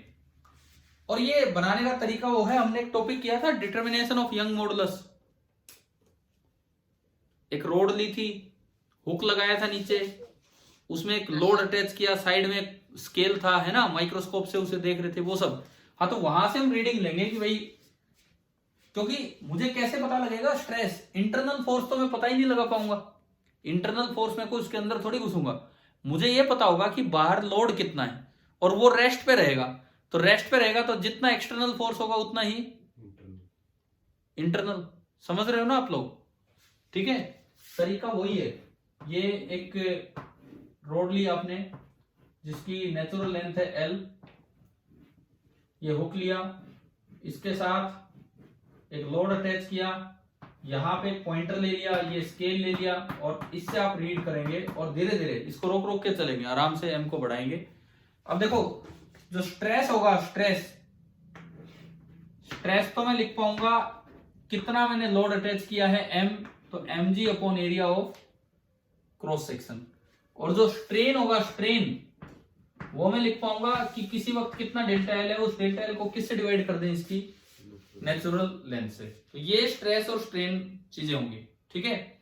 अब जब ये ग्राफ बनाया जाता है तो for most of the materials, हमने कभी हुक्स लॉ पढ़ा था कुछ दिन पहले, है ना, तो उसमें एक चीज मैंने बोली थी कि for most of the materials, Hooke's law सबके लिए नहीं लेकिन ज्यादातर मटेरियल्स के लिए वैलिड है। तो for most of the material ये ग्राफ कुछ दूरी तक तो कैसा आता है? स्ट्रेट, यानी कि हुक्स लॉ को फॉलो कर रहा है। यहां तक ये लीनियर ग्राफ है, स्ट्रेट ग्राफ है, इस तरह का। मान लो मैं इसको स्टार्टिंग ओरिजिन पॉइंट बोल रहा हूं O। अब उसके बाद क्या होता है, एक जगह जाके ये प्रोपोर्शनलिटी खत्म हो जाती है। और अब क्या होगा, अब ये यूं कह दो कि ये थोड़ा ढीला हो चुका है। अब आप थोड़ा भी लोड अटैच करोगे तो ये ज्यादा फैलेगा। शुरू में तो अपोज करता रहा, लेकिन अब ये ढीला हो चुका है। तो बताओ स्ट्रेन जल्दी बढ़ेगा या स्ट्रेस जल्दी बढ़ेगा? स्ट्रेन। तो ये ना, ये इधर की तरफ जाएगा। ये मैंने एक पॉइंट बोला बी, अभी मैं समझाऊंगा, ये स्पेशल पॉइंट्स में बोल रहा हूं। एक पॉइंट मैंने बोला ए, एक पॉइंट मैंने बोल दिया बी। अब बी वो पॉइंट है जिसको हम नाम देंगे इलास्टिक लिमिट। ए को तो बोल देते हैं प्रोपोर्शनल लिमिट, जहां तक हुक्स लॉ फॉलो हो रहा है। जरूरी नहीं कि हर मटेरियल में ओ से ए स्ट्रेट लाइन ही हो। कई ऐसे मटेरियल मैंने बताया था शायद रबड़, उनमें हुक्स लॉ फॉलो ही नहीं होता है। तो जिनमें हुक्स लॉ फॉलो होता है उनमें मेटालिक चीजों में पहले तो ऐसा होगा, उसके बाद यहां तक जाके एक इलास्टिक लिमिट आ जाती है। इलास्टिक लिमिट का क्या मतलब है कि वहां तक जाके भी आपने लोड हटा लिया तो वो अपनी नेचुरल लेंथ पे चला जाएगा, और उससे ज्यादा एक्सटेंशन कर दिया तो वो फिर नहीं लौट पाएगा। आपने स्प्रिंग देखी, पेन की स्प्रिंग, सिंपल पेन की स्प्रिंग, यस सर। उसको अगर मैं थोड़ा खींचता हूं, छोड़ता हूं, तो क्या वो अपनी वापस पोजीशन पे चली जाती है ना? Yes sir. लेकिन अगर आप ज्यादा खींच दें तो क्या होता है, वो ओरिजिनल लेंथ पे नहीं जा पाती, जाएगी तो थोड़ा जाएगी। यानी कि आप बी पॉइंट को क्रॉस करके इस लिमिट को बोलते हैं इलास्टिक लिमिट। अभी मैं लिखवाऊंगा, समझ आ रहा है क्या है? ठीक है। बी को क्रॉस करने के बाद ये ग्राफ अब अलग अलग मटेरियल्स के लिए अलग अलग शेप पे जाता है। नॉर्मली कई मटेरियल्स के लिए ऐसा जाता है, स्ट्रेन तेजी से बढ़ने लगता है। आप थोड़ा भी फोर्स लगाओगे तो स्ट्रेन तेजी से बढ़ेगा। उसके बाद फिर से एक चीज ऑब्जर्व होती है, थोड़ी देर बाद उसमें फिर से अपोजिशन स्टार्ट हो जाता है और स्ट्रेस बढ़ने लगता है। और ये एक पॉइंट है जिसको हम बोलते हैं मैक्सिमम स्ट्रेस, जो वो झेल सकता है। क्या कोई चीजें टूट जाती हैं कि नहीं बहुत भारी स्ट्रेस में? फैक्ट्रीज में नुकसान हो जाता है, लिफ्ट टूट जाती है, मशीनें खराब हो जाती हैं। तो ये अल्टीमेट स्ट्रेस आ चुका है, ये उसकी स्ट्रेंथ को डिटरमाइन करता है। और इसके बाद सुनो, मैं लिखवाऊंगा एक एक चीज अभी क्या होना है। इसके बाद क्या होता है, इसके बाद अगर आपने लोड हटा भी लिया ना तो भी आप उसे बचा नहीं पाओगे। देखो इसके बाद क्या होगा, आप लोड हटाएंगे, एम कम करोगे तो स्ट्रेस कम होगा कि ज्यादा? कम। लेकिन वो फैलने ही लग जाती है, अब वो टूटने वाली है। ये देखो, ये क्या मतलब है, ग्राफ यूं बनाने का क्या मतलब है? स्ट्रेस कम करने पे भी स्ट्रेन बढ़ रहे ज्यादा। हाँ, तो इसका मतलब वो अपने अंतिम दिनों में चल रहा है। बस आप कुछ कर लो, वो बच नहीं सकता है। अगर आपने यहां तक पहुंचा दिया तो उसके बाद आप अब लोड कम भी करोगे तो भी और फैलेगा और टूट जाएगा। अब देखो मैं इसमें कुछ पॉइंट्स नाम देता हूं। सी, अच्छा सी पे मैं अगर छोड़ूं तो क्या वापस ओ पे आएगा? No sir. देखो इसको ढंग से समझो। बी पे मैंने रिलीज किया, लोड हटाया, लोड हटाते ही स्ट्रेस कितना? जीरो, और स्ट्रेन भी जीरो। तो ये यहां से ना वापस आ जाएगा। लेकिन सी पे जाके आपने लोड हटाया, लोड हटाया तो स्ट्रेन कितना, स्ट्रेस कितना? जीरो। लेकिन क्या वो इलास्टिक रीजन में है अभी? नहीं। तो वो पूरी नेचुरल शेप को गेन नहीं कर पाएगा, तो कुछ उसमें स्ट्रेन रह जाएगा और वो ना ऐसे आएगा सी पे जाके। मान लो मैं इस पॉइंट को डी नाम दूं, तो एक वर्ड यूज किया जाता है इस ओडी के लिए। इस ओडी को बोल देते हैं परमानेंट सेट। क्या मतलब है परमानेंट सेट का? यहां पे इसका मतलब ये है कि आप अगर सी पे ले गए थे, इतना लोड अटैच कर रखा था, इतनी एक्सटेंशन हो रही थी, आपने पूरा लोड हटा दिया, तब वो थोड़ा सा तो रीगेन करता है, लेकिन इतना स्ट्रेन तो उसमें परमानेंटली सेट करवा दिया आपने एक्सटर्नल फोर्स लगा के, उसको आप खत्म नहीं कर पा रहे लोड हटा के भी। समझ आ गया कि नहीं? ठीक है, ये पॉइंट मैंने ई बोला, और ये बहुत अच्छा पॉइंट आ गया एफ, क्योंकि यहां फ्रैक्चर होना है। एफ फॉर फ्रैक्चर, यहां टूटना है वो। ठीक है, आप पहले ये ग्राफ बना लो, ये ग्राफ बनाओ, फिर उसे एक्सप्लेन करेंगे। ये जो ई पॉइंट के कोरस्पॉन्डिंग स्ट्रेस है, इसे सिग्मा यू से रिप्रेजेंट करते हैं। Sigma you stands for ultimate stress, कि भाई मैक्सिमम स्ट्रेस जो हो सकता था वो है। और जो इलास्टिक लिमिट वाला पॉइंट है, इसको यील्ड स्ट्रेस बोल देते हैं, यील्ड स्ट्रेस वाई। ये अल्टीमेट स्ट्रेस, ये yield stress YIELD।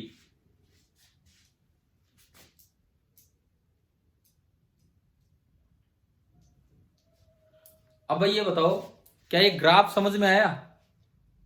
Yes sir. लेकिन ये सबके लिए ऐसा नहीं है, मैं फिर से बोल रहा हूं, कोई यहां कैसा अलग हो जाता है, कोई यहां जाके अलग हो जाता है, कोई कैसा। For most of the materials ये इस तरह का होता है। ठीक है, अब हम इस ग्राफ के अलग अलग पार्ट्स को एनालाइज करें, क्योंकि सवाल उन पे बन बन के आते हैं सीधे। तो अलग अलग पार्ट्स आप लेके चलो, एक्सप्लेन करो। बना लिया ना ये? ठीक है, लिखिए। फर्स्ट पार्ट मतलब नंबर 1, पोर्शन ओ ए। पोर्शन ओ ए, इसमें 2-3 बातें मैं बोलूं यहां पे पोर्शन ओ ए के बारे में। सबसे पहली बात, ये ओ ए पोर्शन जो है ये प्रोपोर्शनल रीजन बोला जाता है, क्योंकि इसमें स्ट्रेस डायरेक्टली प्रोपोर्शनल किसके? स्ट्रेन के। तो पोर्शन ओ ए में 2-3 बातें लिख दो, ए बी सी करके। A part, Hooke's law is obeyed. Hooke's law is obeyed. ठीक है। बी पार्ट, ये जो पार्ट है ना, इसमें स्ट्रेन बहुत कम होता है। स्ट्रेन, क्योंकि ज्यादा आप स्ट्रेन कर दोगे तो हुक्स लॉ फेल हो जाता है। तो दूसरा पार्ट आप ये लिखिए, स्ट्रेन इज वेरी लेस, और ब्रैकेट में लिख देना nearly 0.01। Strain is very less, bracket में नियरली 0.01। प्रोपोर्शनल लिमिट कहां तक है, कौन से पॉइंट तक? सर ए तक। क्या इलास्टिक रीजन भी ए तक ही है? नो तो सर। तो मैं, अगर आप बना पाओ तो देखो अपने ग्राफ में ना, अगर आप बना पाओ तो हम यूं थोड़ा एक्सप्लेन कर दें कि भाई ये जो ग्राफ है यहां से यहां, मैं अलग से दिखा रहा हूं, ये तो कौन सा रीजन है? Elastic region. और ये जो पार्ट है यहां से यहां, इसको बोलते हैं, पहले भी ये नाम आया होगा, प्लास्टिक रीजन। एक इलास्टिक रीजन है और एक प्लास्टिक रीजन है। ये एक्सप्लेन कर देना, लिख देना उसी में।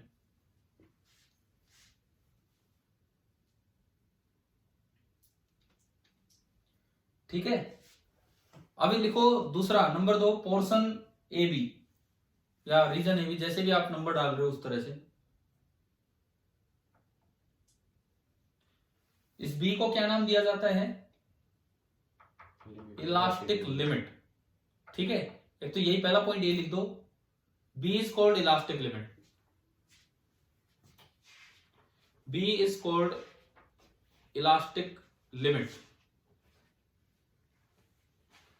इसे थोड़ा डिफाइन कर देना। It is the upper limit, it is the upper limit up to which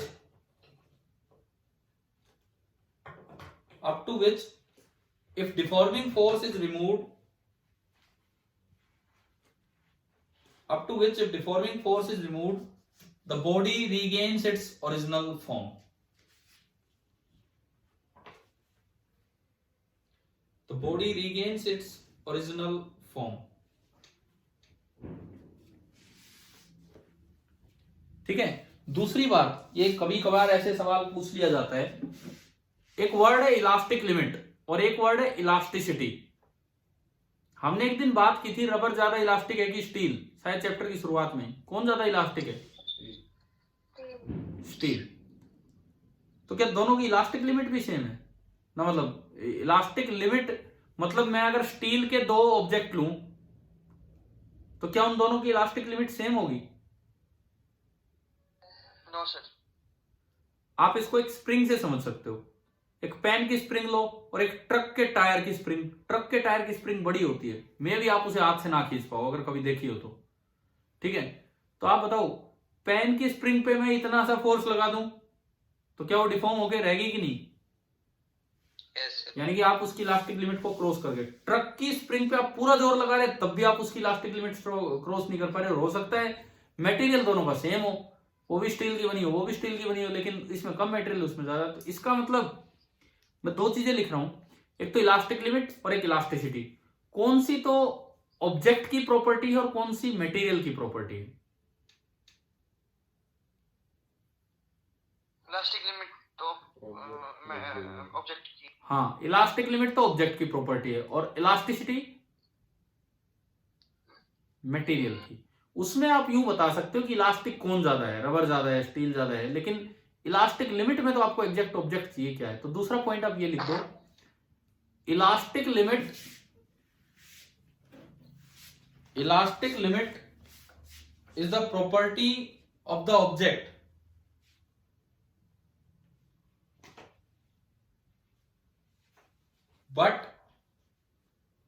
but elasticity is the property of material. But elasticity is the property of material. अब आप चलिए तीसरे रीजन में, पोर्शन कौन सा आ गया, बीसी, रीजन बीसी या portion BC, third number पे आप आ जाइए।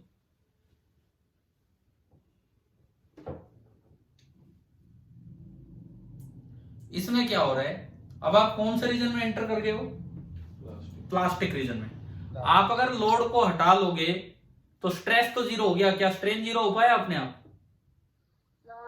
तो इसका मतलब ये पहली बार ये चीज आ रही है। आपसे पूछा जाए कि क्या ऐसा हो सकता है कि स्ट्रेन हो और स्ट्रेस ना हो, स्ट्रेन हो और स्ट्रेस ना हो किसी चीज के अंदर, बताओ स्ट्रेन ना हो। क्या ऐसा हो सकता है कि स्ट्रेन हो और स्ट्रेस ना हो? Yes sir. हो सकता है सर। ये हो रहा है ना अब इसमें, ठीक है, कि आपने लोड को रिमूव किया तो कुछ स्ट्रेन रह गया लेकिन स्ट्रेस है ही नहीं। क्लियर है ये चीज? ठीक है, तो इसमें लिखो, इसमें पहली बात आप लिखिए तीसरे रीजन में, the wire does not return back to its original length,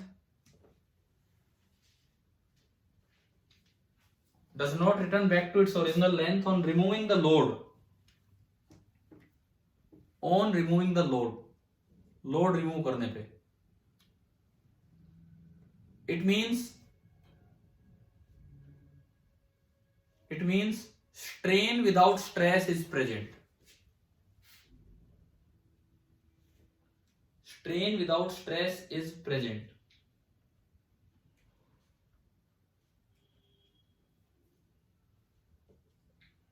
अच्छा, दूसरी बात, यहां पे एक वर्ड यूज किया जाता है जिसको हम बोलते हैं, ये वर्ड 12th में भी आएगा, 12th में तो अच्छी डिटेल में आएगा, एक अच्छा टॉपिक है, और यहां पे इसको नाम, वहां पे मैग्नेटिक है, यहां पे इलास्टिक है।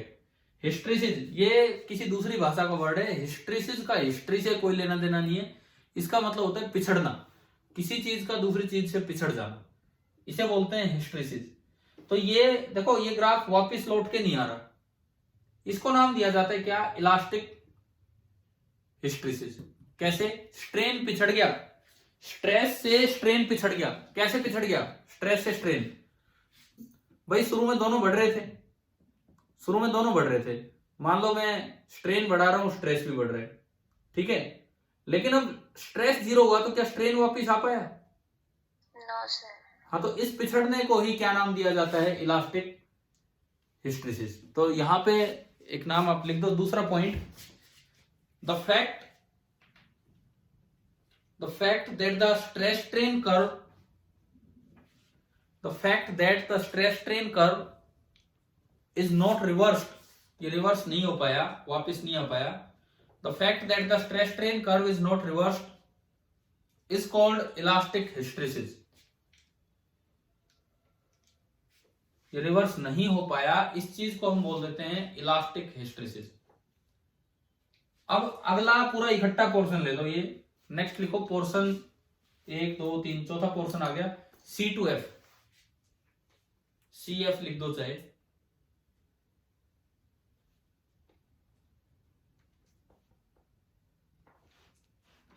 अब इसमें देखिए, दरअसल यहां से स्ट्रेंथ का पता लगता है, कैसे?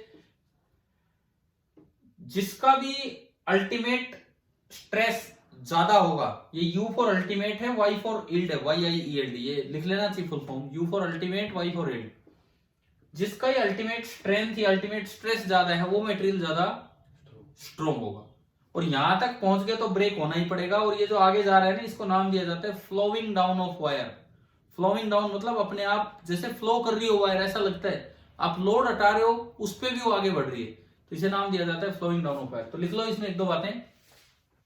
लिखिए सबसे पहली बात, ई पॉइंट या पॉइंट ई corresponds to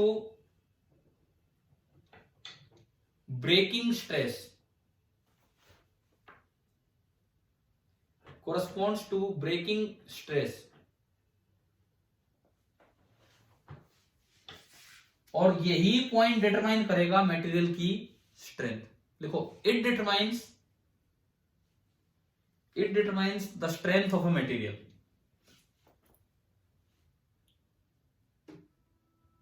कभी जैसे किसी क्वेश्चन में दो ग्राफ आ जाए और पूछे कौन सा मटेरियल ज्यादा स्ट्रॉन्ग है, तो आपको किस पे नजर डालनी है, किस चीज पे? ई पे, ई के स्ट्रेस पे। जिसका स्ट्रेस ज्यादा होगा, ऊपर होगा, वो मटेरियल ज्यादा स्ट्रॉन्ग होगा। समझ आ गई ये वाली बात? ठीक है। और दूसरा पॉइंट आप ये लिख लो कि इसके बाद क्या हो रहा है, इसके बाद ई के आगे अपने आप बढ़े। हाँ, there is flowing down of wire, there is flowing down of wire after point E,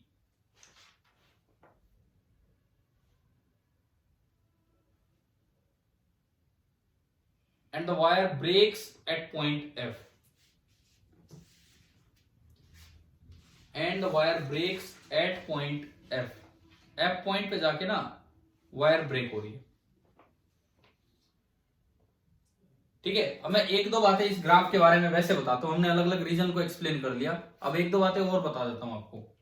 कभी मान लो पूछा जाए कि इसका यंग मॉडुलस कितना है, इस मटेरियल का यंग मॉडुलस कितना है, तो यंग मॉडुलस क्या था? तब था जब स्ट्रेस डायरेक्टली प्रोपोर्शनल है स्ट्रेन का, तो उस कांस्टेंट को हमने मॉडुलस ऑफ इलास्टिसिटी बोला था। तो अगर मैं वहां से देखूं यंग मॉडुलस, तो वो होता है स्ट्रेस अपॉन स्ट्रेन। तो स्ट्रेस अपॉन स्ट्रेन का मतलब है इसकी स्लोप, इसका मतलब है slope of linear region. Stress upon strain का मतलब है slope of linear region. Linear region कौन सा क्या नाम है उसका? OA, ये है लीनियर रीजन। तो अगर दो ग्राफ आए और आपको पता लगाना हो कौन सा मटेरियल ज्यादा इलास्टिक है, मींस किसका यंग मॉडुलस ज्यादा है, तो आप केवल OA की स्लोप देख लेंगे। कैसे स्लोप? देखो स्ट्रेस अपॉन स्ट्रेन, ये आप यहां तक देखिए, यहां तक भाई ये पार्ट तो है स्ट्रेन और ये वाला पार्ट क्या है? स्ट्रेस। और स्लोप होती है tan थीटा, तो tan थीटा हो गया स्ट्रेस अपॉन स्ट्रेन। समझ आया ना सभी को? ठीक है। तो कुछ पॉइंट्स नीचे ऐड कर लो इसमें, इस ग्राफ के बारे में। पहला पॉइंट ये, the slope of linear region OA, the slope of linear region OA gives the value of Young's modulus, gives the value of Young's modulus। पहला पॉइंट तो ये।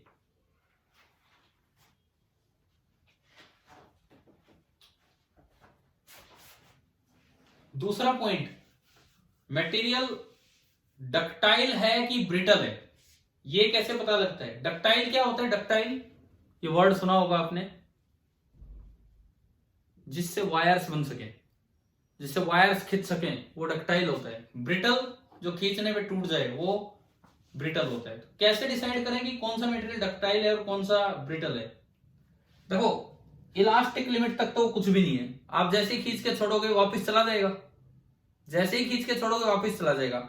असल में डक्टाइल है कि नहीं, वो इससे पता लगता है कि इलास्टिक लिमिट से फ्रैक्चर पॉइंट कितनी दूर है।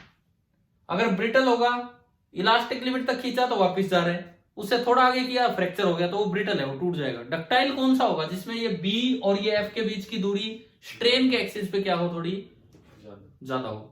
हाँ जी भाई बताओ, समझ आ रहा है? Ductile brittle. Yes sir. ठीक है। तो दूसरा पॉइंट आप लिख लो ये,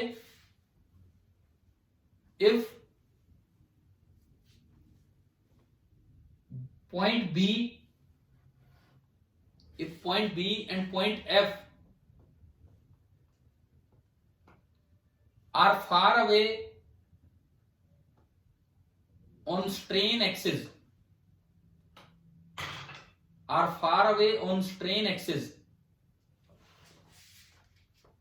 then the material is, बोलो ductile की brittle,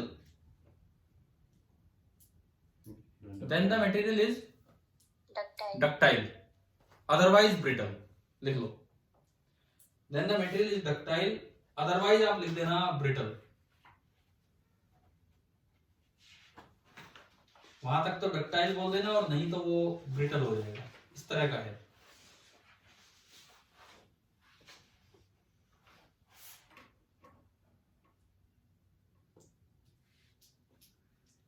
ठीक है. अगर स्ट्रेंथ की बात की जाए वो मैंने शायद पहले लिखवा दिया था. ई पॉइंट जिसका ऊपर होगा, ऊपर, ये ध्यान रखना, कौन आगे देखना कौन ऊपर. ई पॉइंट जिसका ऊपर होगा वो ज्यादा स्ट्रॉन्ग है और जिसका नीचे होगा वो कम स्ट्रॉन्ग है. ठीक है. कई बार एक और टर्म यूज की जाती है सेफ्टी फैक्टर. तो तीसरा पॉइंट आप लिखो, सेफ्टी फैक्टर बराबर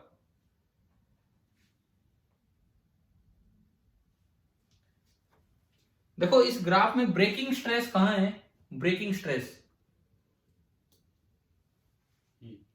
ई पे सिग्मा यू. तो सेफ्टी फैक्टर जैसे 4 है मान लो, इसका क्या मतलब है कि अगर ब्रेकिंग स्ट्रेस 100 है तो आप अभी काम कर रहे हो 25 स्ट्रेस पे. समझ गए हो. सेफ्टी फैक्टर 4 का मतलब है कि अगर उससे 4 गुना कर दिया जाए तो ये टूट जाएगा जितने पे आप काम कर रहे हो. तो सेफ्टी फैक्टर का फॉर्मूला बना, बराबर लिख दो आगे. ऊपर तो क्या आएगा, ब्रेकिंग स्ट्रेस, और नीचे आएगा वर्किंग स्ट्रेस. सेफ्टी फैक्टर बराबर breaking stress upon working stress. अच्छा, एक दो और पॉइंट्स पे हम चलेंगे, लेकिन उससे पहले मैं एक सवाल लेता हूं. सीपीपी का अगला सवाल, सीपीपी का क्वेश्चन नंबर 4. अभी मैंने क्वेश्चन नंबर 3 लिया था, अब मैं जा रहा हूं नेक्स्ट क्वेश्चन पे, दैट इज क्वेश्चन नंबर 4. अब हम उस पे देखते हैं. Question number 4.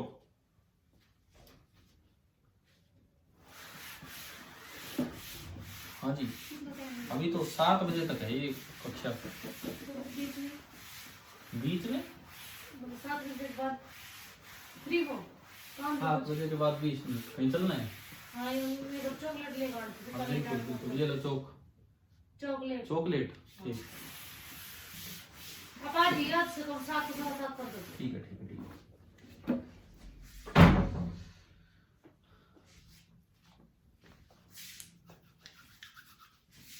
यार इतने बड़े बड़े चॉकलेट खाते हैं, बताओ, हद होगी.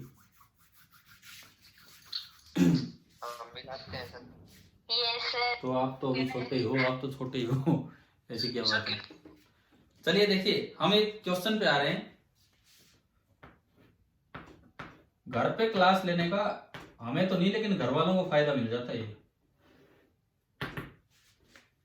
सीपीपी 52 का क्वेश्चन नंबर 4. 3 मैंने अभी करवाया था, अब मैं आ रहा हूं क्वेश्चन नंबर 4 पे.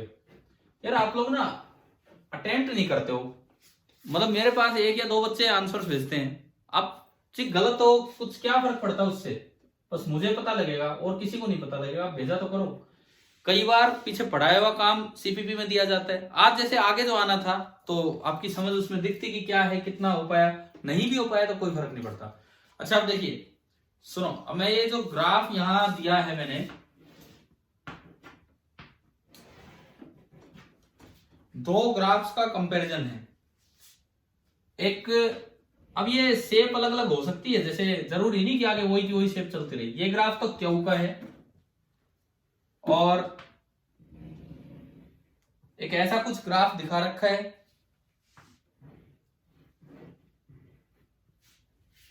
इस तरह का, और ये वाला ग्राफ है पी का. पी और क्यू, इनके स्ट्रेस स्ट्रेन कर्व दे रखे हैं. पी और क्यू के बारे में ये ग्राफ दिया हुआ है. अब देखो 4 ऑप्शंस हैं, 4 ऑप्शंस. सुनिए, पहला ऑप्शन करेक्ट स्टेटमेंट आपको छांटना है, चौथा तो नन ऑफ दीज है. तो 3 चीजें चेक करनी है आपको. पहला option, P is more brittle than Q. P is more brittle than Q. बताओ भाई। ग्राफ वैसा नहीं आएगा जैसा हमने ही पढ़ा है, वही कैसा भी हो सकता है किसी मटेरियल का ग्राफ, ये अलग ही तरह के ग्राफ आ गए। No sir. हाँ गलत है, क्योंकि किसका फ्रैक्चर पॉइंट जल्दी आ रहा है? क्यू का। क्यू का तो आप पता नहीं, इलास्टिक लिमिट इसने दिखाई नहीं, लेकिन फ्रैक्चर पॉइंट तो जल्दी आ गया। तो क्यू को तो डक्टाइल बनाने लगोगे, वायर में बनाने लगोगे, तभी ये ब्रेक हो जाएगा। तो क्या पहला ऑप्शन गलत हो गया कि नहीं हमारा, बताओ? Yes sir. ठीक है ना भाई, सभी बच्चों को समझ आ रहा है ना किस तरह से हम देख रहे हैं? ठीक है। अच्छा, उसके बाद दूसरा, second, Young's modulus of P is more than that of Q. ये बताओ आप। Young's modulus of P is more than that of Q. क्यों का जाता है सर? इसमें बोला है, मैं एक बार फिर से पढ़ लेता हूं, जो सेकंड स्टेटमेंट आपका लिखा है, Young's modulus of P is more than that of Q. सही है। हर्षित कह रहे हैं सही है और हर्ष कह रहे हैं गलत है। क्यों? थीटा ज्यादा है पी। हर्षित कह रहे हैं कि पी की स्लोप तो ज्यादा दिख रही है हमें। हर्ष आप बताओ क्यों गलत है? Sir stress. हाँ ठीक है भाई। हमारे होस्ट साहब है क्या? मनीष जी हो क्या मीटिंग में?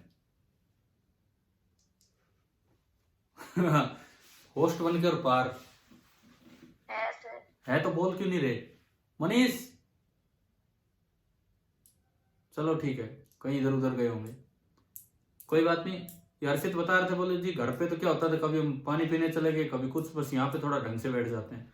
कोई नहीं, आप बताओ। ये हर्ष ने बिल्कुल सही पॉइंट यहाँ पे ध्यान दिया। आपने ना केवल स्लोप देख ली, क्वेश्चन में एक और चीज पे ध्यान जाना चाहिए। इधर क्या है? स्ट्रेस, और उधर क्या है? स्ट्रेन। वो स्लोप स्ट्रेन की तरफ देखनी होती है, समझ रहे हो? स्लोप स्ट्रेन की तरफ। और ऐसे रटो मत स्लोप से, आप इसको कंपेयर करके देख लो। यंग्स मॉडुलस क्या होता है? Stress upon strain. आप एक पर्टिकुलर स्ट्रेन पे स्ट्रेस देखो किस में ज्यादा आ रहा है। एक पर्टिकुलर स्ट्रेन पे स्ट्रेस पी में ज्यादा है कि क्यू में? क्यू में। और यंग्स मॉडुलस होता है स्ट्रेस अपॉन स्ट्रेन। स्ट्रेन तो सेम और स्ट्रेस इसमें ज्यादा, तो यंग्स मॉडुलस किसका ज्यादा होगा? क्यू का। समझ गए हो ना? अब ये पॉइंट अभी से याद कर लो, पेपर वाला आपको यूं कंफ्यूज कर सकता है स्ट्रेस और स्ट्रेन को उलट पुलट करके। क्या समझ आ गया दूसरा पॉइंट सभी के? ठीक है। थर्ड पॉइंट, तीसरा पॉइंट,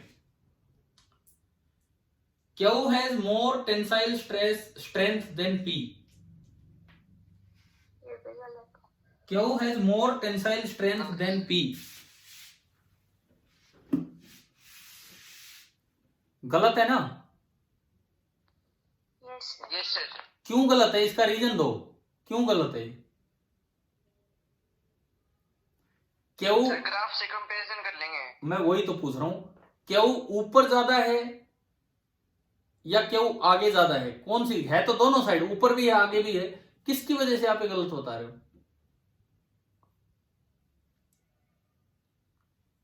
क्यू का ग्राफ ऊपर ज्यादा होने की वजह से ये ऑप्शन गलत है, या क्यू का ग्राफ आगे ज्यादा होने की वजह से ऑप्शन गलत है? मैं एक बार फिर पढ़ देता हूं, फिर से पढ़ देता हूं।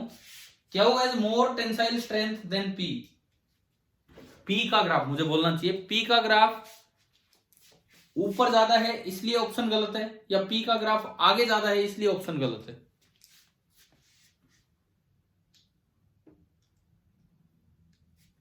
भाई सुनो, Q has more tensile strength than P, गलत है, पी की ज्यादा है। अब मैं पूछ रहा हूं क्यों ज्यादा है पी की? ये पी वाला ग्राफ ऊपर ज्यादा गया इसलिए या आगे ज्यादा गया इसलिए? सर एक स्ट्रेस ले लेंगे सर, तो ना फिर देख लेंगे किसमें स्ट्रेन ज्यादा है। नहीं, आप पता है अल्टीमेट टेंसाइल स्ट्रेस देखा करो। अभी जो नॉर्मल ग्राफ हम बनाते तो उसमें इधर क्या बना रहे थे? स्ट्रेस। तो हम देखते जो ग्राफ ज्यादा ऊपर तक बना हुआ है वो मटेरियल ज्यादा स्ट्रॉन्ग है। अभी स्ट्रेस किधर बना रखा आपने? इधर। तो जो ग्राफ आगे तक जा रहे हैं ना, आगे तक, उसका मटेरियल ज्यादा स्ट्रॉन्ग होगा। समझ आया?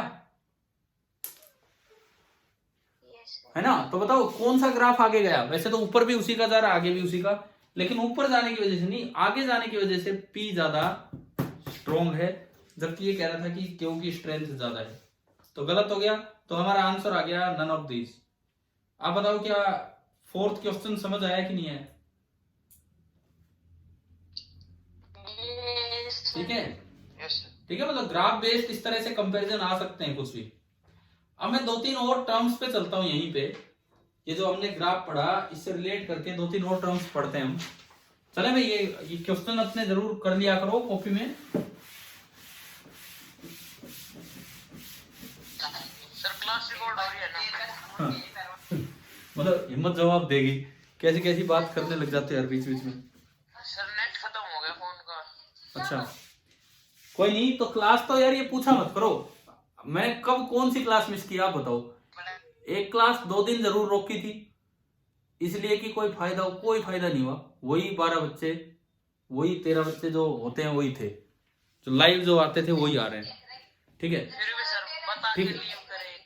ठीक है, ठीक है। आप भाई यार ऐसे में चुपचाप लीव कर जाया करो, औरों को मत भड़का के जाया करो, और 2-4 को साथ ले जाओगे। ठीक है सर। वही बच्चे हैं सारे जो रोज होते हैं, वही सेम। चलो अभी देखो अगली 2-3 टर्म्स में यहां पे डिफाइन कर रहा हूं। तो नेक्स्ट टर्म आप डालिए इलास्टोमर। मैं लिख देता हूं यहां इलास्टोमर।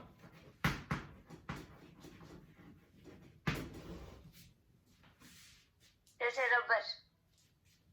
हाँ, ये नाम ले लिया क्या आपने पहले? नो सर, एनसीईआरटी में पढ़ा था सर। ठीक है, बहुत अच्छी बात है। तो ये वो मटेरियल होते हैं जो हुक्स लॉ को कहीं भी फॉलो नहीं करेंगे।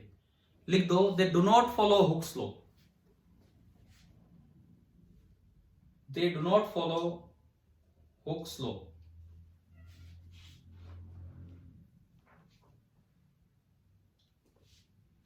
अब मैं इसमें एक एग्जांपल देता हूं रबर का, जैसे इन्होंने बोला। सुनिए, फॉर एग्जांपल ऊपर ही बना देता हूं।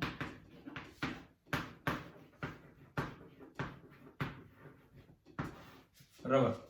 अब इसमें एक और चीज आप समझोगे, इधर नॉर्मल ग्राफ जो हम दिखाएंगे उन सब में इधर स्ट्रेस लेंगे और इधर स्ट्रेन लेंगे। रबर में ये ग्राफ ऐसा चलता है, स्ट्रेट लाइन जाता ही नहीं। लेकिन एक और खास बात है रबर की, इस ग्राफ के ऐसे जाने से तो इलास्टोमर तो बन गया। एक और खास बात है रबर की, जब आप स्ट्रेस या एक्सटर्नल फोर्स को रिलीज करोगे ना, तो ये वापस तो आ जाएगा, इलास्टिक रीजन तो है, लेकिन खास बात ये है कि ये उस ग्राफ को फॉलो करके नहीं आता है, किसी दूसरे रास्ते से वापस आता है। समझ रहे हो क्या? है तो इलास्टिक रीजन, लेकिन किसी दूसरे रास्ते से ये वापस आ रहा है। बना लो फॉर एग्जांपल रबर, और ये ग्राफ आप इसमें बना दीजिए। और ये प्रॉपर्टी बड़ी खास है, इसको भी इलास्टिक हिस्टैरिसीस ही बोल देते हैं, क्योंकि ये पिछड़ रहा है। पिछड़ कौन रहा है? पिछड़ कौन रहा है? यहां पे देखो, आप लोड रिमूव कर रहे हो, लोड रिमूव कर रहे हो। देखो, जब जा रहे थे ऊपर तो स्ट्रेन कम था, आप लोड बढ़ाते गए, अभी जा रहे थे आप ऊपर तो स्ट्रेन कम था, लेकिन जब आप लोड को हटाने लगे तो उसी स्ट्रेस पे स्ट्रेन तो अभी बहुत ज्यादा है। तो क्या रबर अपनी उस लेंथ पे आ पाए जो जाते टाइम थी? दोबारा सुनो एक बार, जब आप एक्सटेंशन दे रहे थे लोड अटैच करके, तो इतने स्ट्रेस पे ये स्ट्रेन था, थोड़ा सा स्ट्रेन था, लेकिन जब आप फाइनली यहां तक पहुंचाए है इसको, और अब आप लोड हटाने लगे, तो वापस जब आप इतने स्ट्रेस पे आए तो स्ट्रेन तो बहुत ज्यादा है। तो क्या स्ट्रेन वापस साथ साथ चल रहा है? उतना कम हो पाया स्ट्रेन? अभी नहीं हो पाया, तो स्ट्रेन पिछड़ रहा है। इसको भी इलास्टिक हिस्टैरिसीस बोल देते हैं। और ये चीज बहुत इंपॉर्टेंट है, ये absorber, shock absorber, shock absorber जिसको शॉकर बोल देते हैं, गाड़ी के शॉकर, सुने गए वर्ड? सुने शॉकर? साइकिल के शॉकर। हाँ, तो ये क्या होता है शॉकर? कि भाई झटका ना लगे। शॉकर का मतलब क्या है? सुनो, जैसे कोई गड्ढा आया, सपोज कोई भी गड्ढा आया रोड पे, ठीक है, गाड़ी निकल रही है, आप सीट पे बैठे हो, सबसे पहले वो धक्का लगेगा। धक्का क्या लगेगा? एक एक्सटर्नल फोर्स लगेगा नीचे से, वो फोर्स की वजह से कुछ डिफॉर्मेशन होगा। अब शीट के अंदर मान लो, मैं तो एक नॉर्मल सा केस दे रहा हूं, शीट के अंदर कोई रबर लगा हुआ है, शॉक एब्जॉर्बर लगा हुआ है। सबसे पहले क्या होगा, वो बाहर से धक्का आएगा, वो उसको ना डिफॉर्म करेगा, रबर को डिफॉर्म करेगा। समझ में आया? रबर को डिफॉर्म करेगा तो कुछ एनर्जी रबर में स्टोर होगी कि नहीं? Yes. होगी। अब क्या होता है, अगर मान लो रबर उसी कर्व को फॉलो करते हुए वापस जाता और अपनी नेचुरल लेंथ में आता, तो वो कुछ भी पार्ट एनर्जी का स्टोर नहीं कर पाता और वो सारी एनर्जी ऊपर बैठे हुए आदमी तक आती और फिर वो डिफॉर्म होते रहते, मतलब वो उछलते रहते। समझ में आ रहा है? मतलब शॉक एब्जॉर्बर का काम क्या होता है, गाड़ी चले और झटका ना लगे। ये आपने देखा हो, जैसे बड़ी बड़ी जो गाड़ियां हैं उनमें क्या होता है कि भाई ब्रेकर पे वो औरों से आगे ही निकल जाती हैं सीधी। नॉर्मल गाड़ियां ब्रेकर पे स्लो होती हैं, वो गाड़ियां बहुत तेजी से निकाल ले जाते हैं क्योंकि उनमें शॉक एब्जॉर्बर इतने अच्छे हैं, झटका महसूस ही नहीं होता है ना। तो होता क्या है, सुनो, ये जो लूप बना है ना, ये जो लूप बना है, इसका जो एरिया होता है, इस लूप का जो एरिया होता है, उतना पार्ट उस रबर का एक यूनिट वॉल्यूम एनर्जी एब्जॉर्ब कर लेगा। रबर का अगर मैं एक यूनिट वॉल्यूम लूं तो जो ये लूप बना है, इसका जो एरिया होता है, उतनी पार्ट एनर्जी का वो रबर एब्जॉर्ब कर लेगा, तो ऊपर वाले पे नहीं जाने देगा, तो ऊपर वाले को ये झटका महसूस नहीं हो पाएगा। अगर ये ग्राफ अपने आप को रिट्रेस कर लेता तो रबर कोई एनर्जी, लूप बनता ही नहीं, एरिया जीरो, तो रबर कोई एनर्जी एब्जॉर्ब नहीं कर पाता और सारी एनर्जी ऊपर बैठे हुए आदमी तक आती, इंसान तक आती और फिर वो उछलता। तो इसका मतलब शॉकर अच्छे नहीं है। तो ये प्रॉपर्टी समझ में आ गई है कि क्या है ये? Yes, sir. ठीक है, इसको लिख लो। क्या आपने बना लिया ये वाला ग्राफ? Yes, sir. ठीक है, लिख लो ये।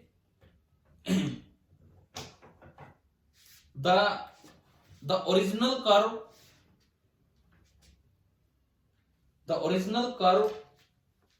is not retraced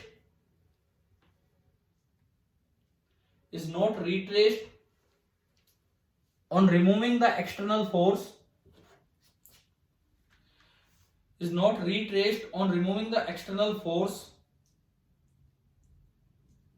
although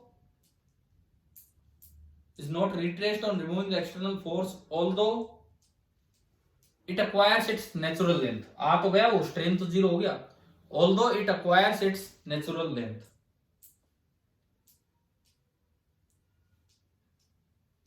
अब ये भी इलास्टिक हिस्ट्रेसिस ही होता है। तो ड्यूरिंग दिस इलास्टिक हिस्ट्रेसिस, ये मैं एनर्जी वाली बात बता देता हूं कि कितनी एनर्जी एब्जॉर्ब होती है, लिख लो आप लोग। During this elastic hysteresis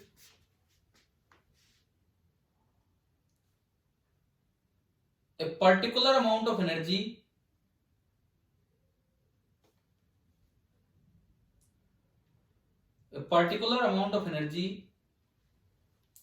is absorbed by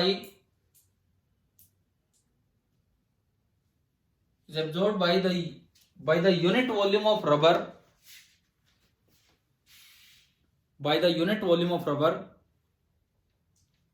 और कितनी एनर्जी एब्जॉर्ब होगी? वो यूनिट वॉल्यूम कितनी एनर्जी एब्जॉर्ब कर लेगा? हर एक यूनिट वॉल्यूम इतनी एनर्जी, कितनी? जितना कि इस लूप का एरिया है। ब्रैकेट में लिख दो equal to the area of the loop.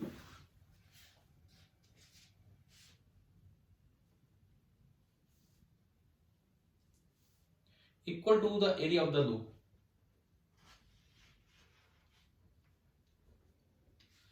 ठीक है, कहां यूज करते हैं ये चीज? लास्ट ही मेंशन कर देना, यूज्ड इन शॉक एब्जॉर्बर्स। ये जो कॉन्सेप्ट है ये यूज होता है शॉक एब्जॉर्बर्स के अंदर। अच्छा, हमने इलास्टोमर को डिफाइन किया, क्या लिखा था स्टार्टिंग में? They do not follow Hooke's law even under elastic limit. Elastic limit के अंदर भी वो हुक्स लॉ को फॉलो नहीं करता है, क्योंकि ये वापस लौट के आ रहा है, प्लास्टिक रीजन में नहीं गया, इलास्टिक रीजन में, और वहां भी हुक्स लॉ फॉलो नहीं कर रहा है कहीं भी। क्लियर भी बताओ। एक और एग्जांपल मैं इसका देता हूं, आप याद रखना। हालांकि मेडिकल वाले बच्चे और भी अच्छे से याद रखते हैं। हार्ट में टिश्यू ओवर होता। वाह, पढ़ लिया मतलब, है ना? कल पढ़ा था। ठीक है, बहुत अच्छी बात है भाई। अब ये कभी सुना है क्या आपने बायोलॉजी में कहीं 10th तक कोई ये नाम आया हो? सुना है? ठीक है, हैं? याद नहीं क्या है। नहीं, वैसे क्या बोलते हैं इसको, क्या बोलते क्या हैं इसकी, प्रोनाउंसिएशन क्या होगी इसकी? इसमें ये स्ट्रेस स्ट्रेन कर्व ऐसा होता है। तो दूसरा एग्जांपल आप ये लिख लो। अब ये कोई शॉक एब्जॉर्बर नहीं है कि हार्ट में से निकाल के लगा दो गाड़ियों में ना, ये तो बस ऐसा इसका ग्राफ है। कुछ होंगी इसकी भी प्रॉपर्टी, हमें नहीं पता। This is present in heart, ये लिख देना।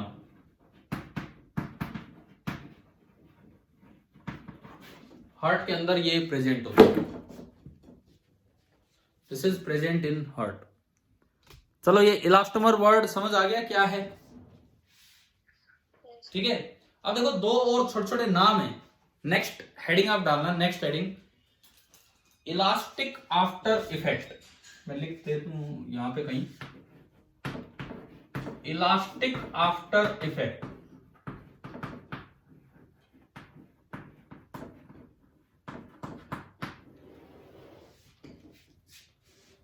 इलास्टिक आफ्टर इफेक्ट, इसका क्या मतलब है?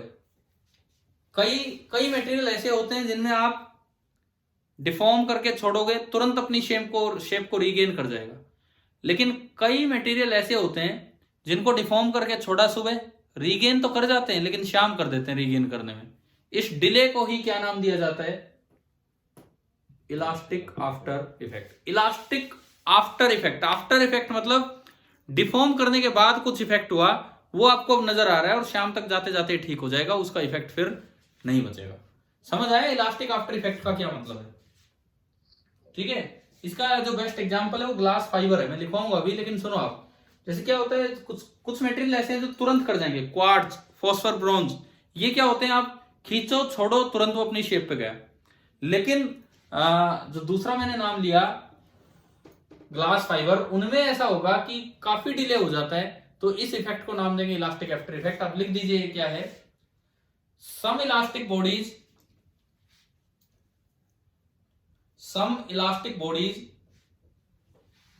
regain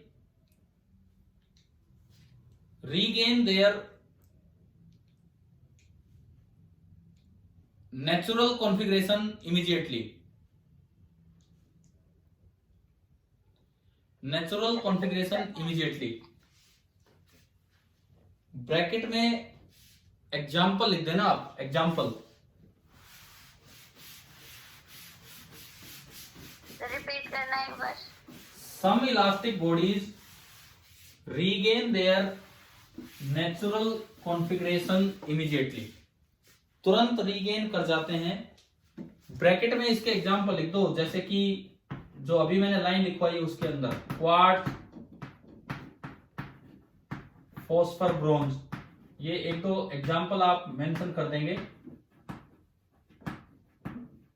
कि ये अपनी शेप को रीगेन कर जाते हैं, बट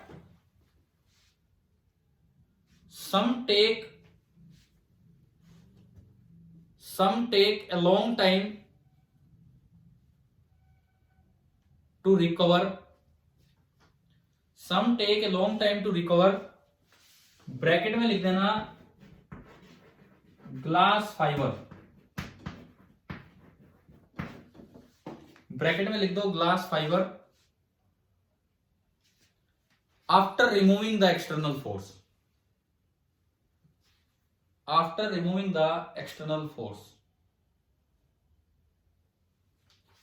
अब ये जो ग्लास फाइबर है, इनमें जो डिले हुआ है, परमानेंट डिले नहीं, टेम्परेरी जो डिले हुआ है, इसी को क्या नाम दिया जाता है?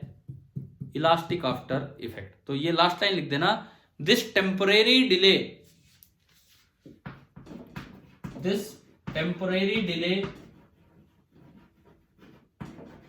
Is called elastic after effect. इस टेम्परेरी डिले को ही नाम दिया जाता है इलास्टिक आफ्टर इफेक्ट। और ऐसा ही एक और वर्ड है, छोटे छोटे वर्ड्स हैं जो हम लिख रहे हैं यहां पे, ठीक है। देखिए एक और ऐसा ही वर्ड है जिसको नाम देते हैं इलास्टिक फटीग। फटीग मतलब थकान।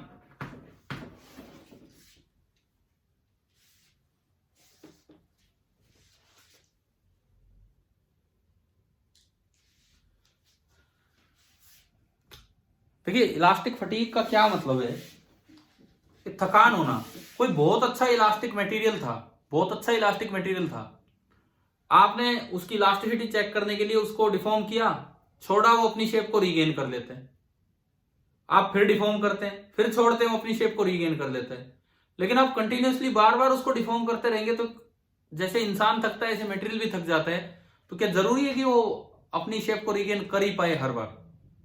कुछ समय के बाद ऐसा होगा कि वो रीगेन करना छोड़ देगा, और इस थकान को, परमानेंट थकान नहीं है, वो रेस्ट करेगा थोड़ी देर, मतलब बिल्कुल इंसान की तरह रेस्ट करेगा तो ठीक हो जाएगा। तो इस थकान को आप क्या नाम देते हैं? Elastic fatigue. तो इसमें और इसमें डिफरेंस क्या है? थक तो ये भी रहे हैं, ये भी कुछ देर के बाद ठीक हो रहे हैं, ये भी कुछ देर के बाद ठीक हो रहे हैं, फिर डिफरेंस क्या है दोनों में? ये वो है जो हमेशा ही थका रहता है। इसको आप एक बार भी खींचेंगे ना तो भी ये लंबा समय लेगा और धीरे धीरे रिकवर करेगा। और ये जब नए होंगे तो अच्छे होंगे। हाँ, ये जब नए होंगे तो अच्छे होंगे, लेकिन आप बार बार रिपीटेडली उसे यूज कर रहे हो तो वो थक गए। ठीक है, लिख दो इलास्टिक फटीग क्या होता है। It is the property of N elastic body, it is the property of an elastic body due to which its behavior becomes less elastic. Its behavior becomes less elastic under the action of repeated deforming forces. Under the action of repeated deforming forces.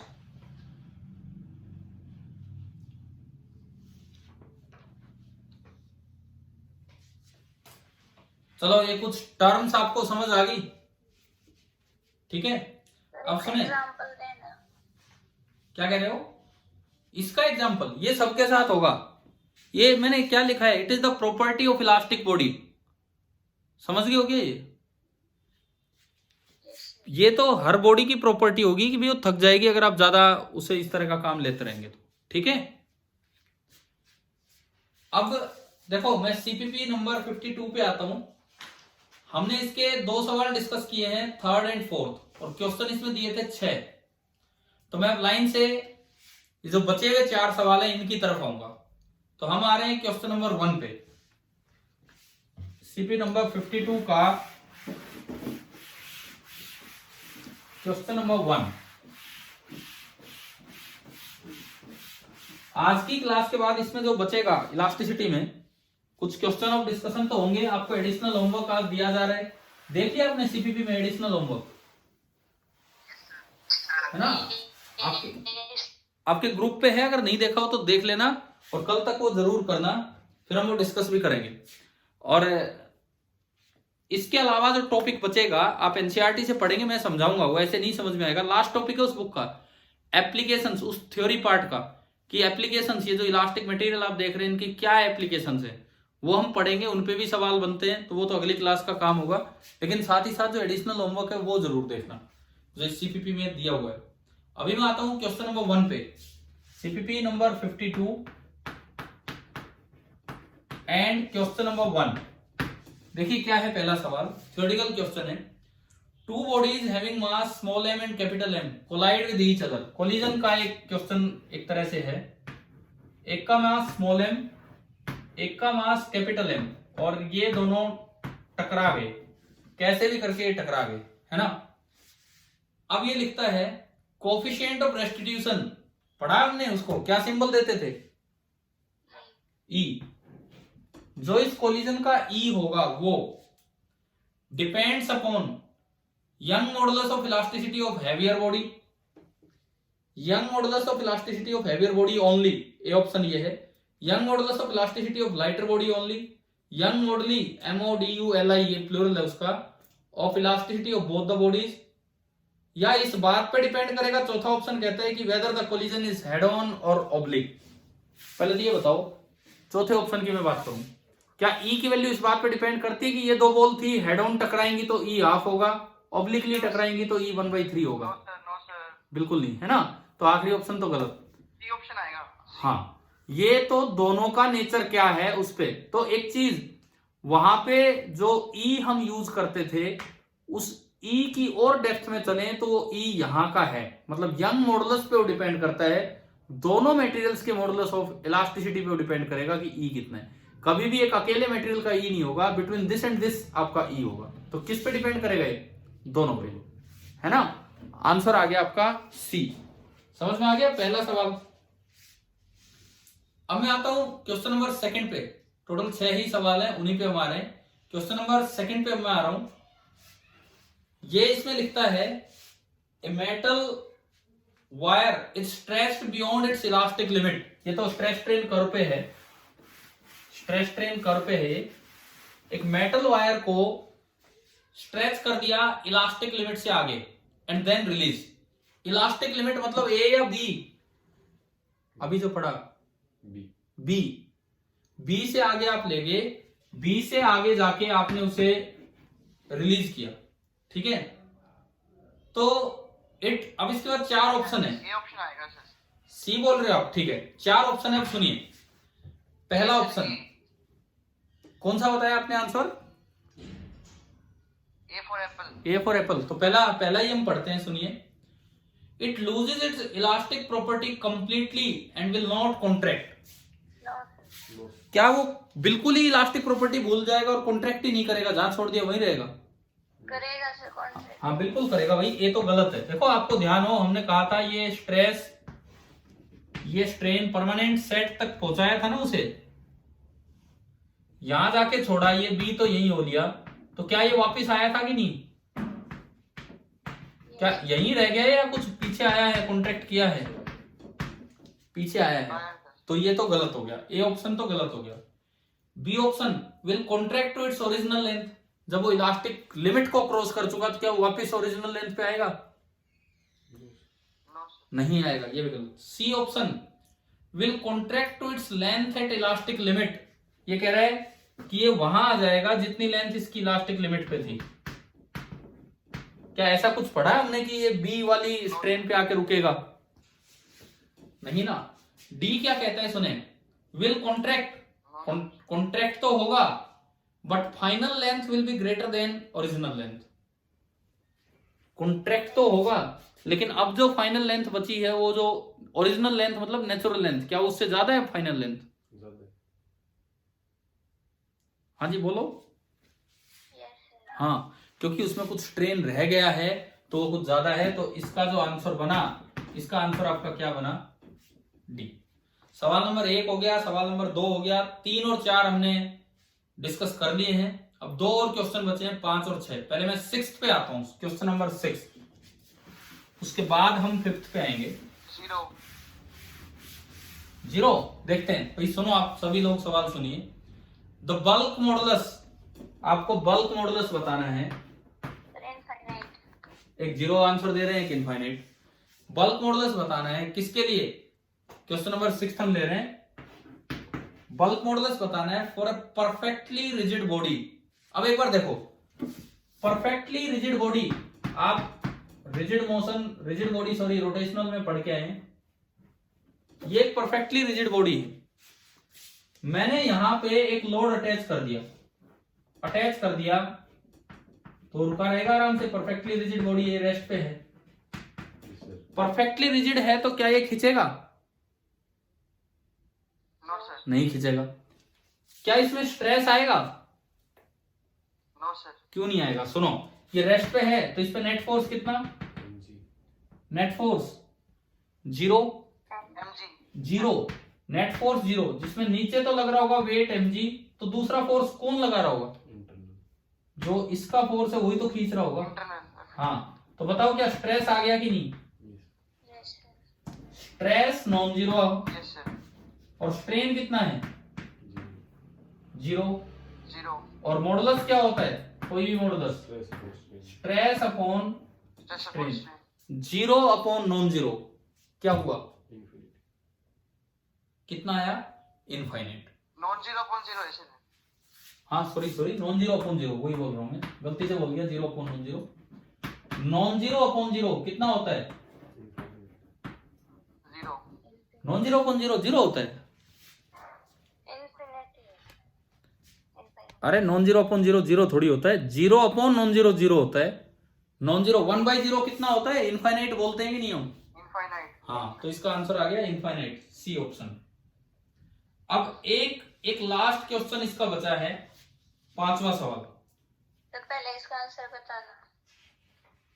हाँ देखो, आपने भेजा था वो answer नहीं है, एक ही गलत है। क्या कह रहे हो पूजा, क्या कह रहे हो? एक ही गलत है मेरा। चलो ठीक है, कोई नहीं। मैंने बहुत ज्यादा ध्यान नहीं दिया, आएगा। एक मिनट में आता हूं। मैंने वैसे कहा था कि ये सवाल आज लगभग वो हैं जो हमने डिस्कस नहीं किए हैं बहुत ज्यादा। आखिरी सवाल पे हम अभी आते हैं, और आखिरी सवाल को समझने के लिए आप एक हेडिंग डाल लो अपनी कॉपी में, effect of compression on the density of a liquid. Effect of compression on the density of a liquid.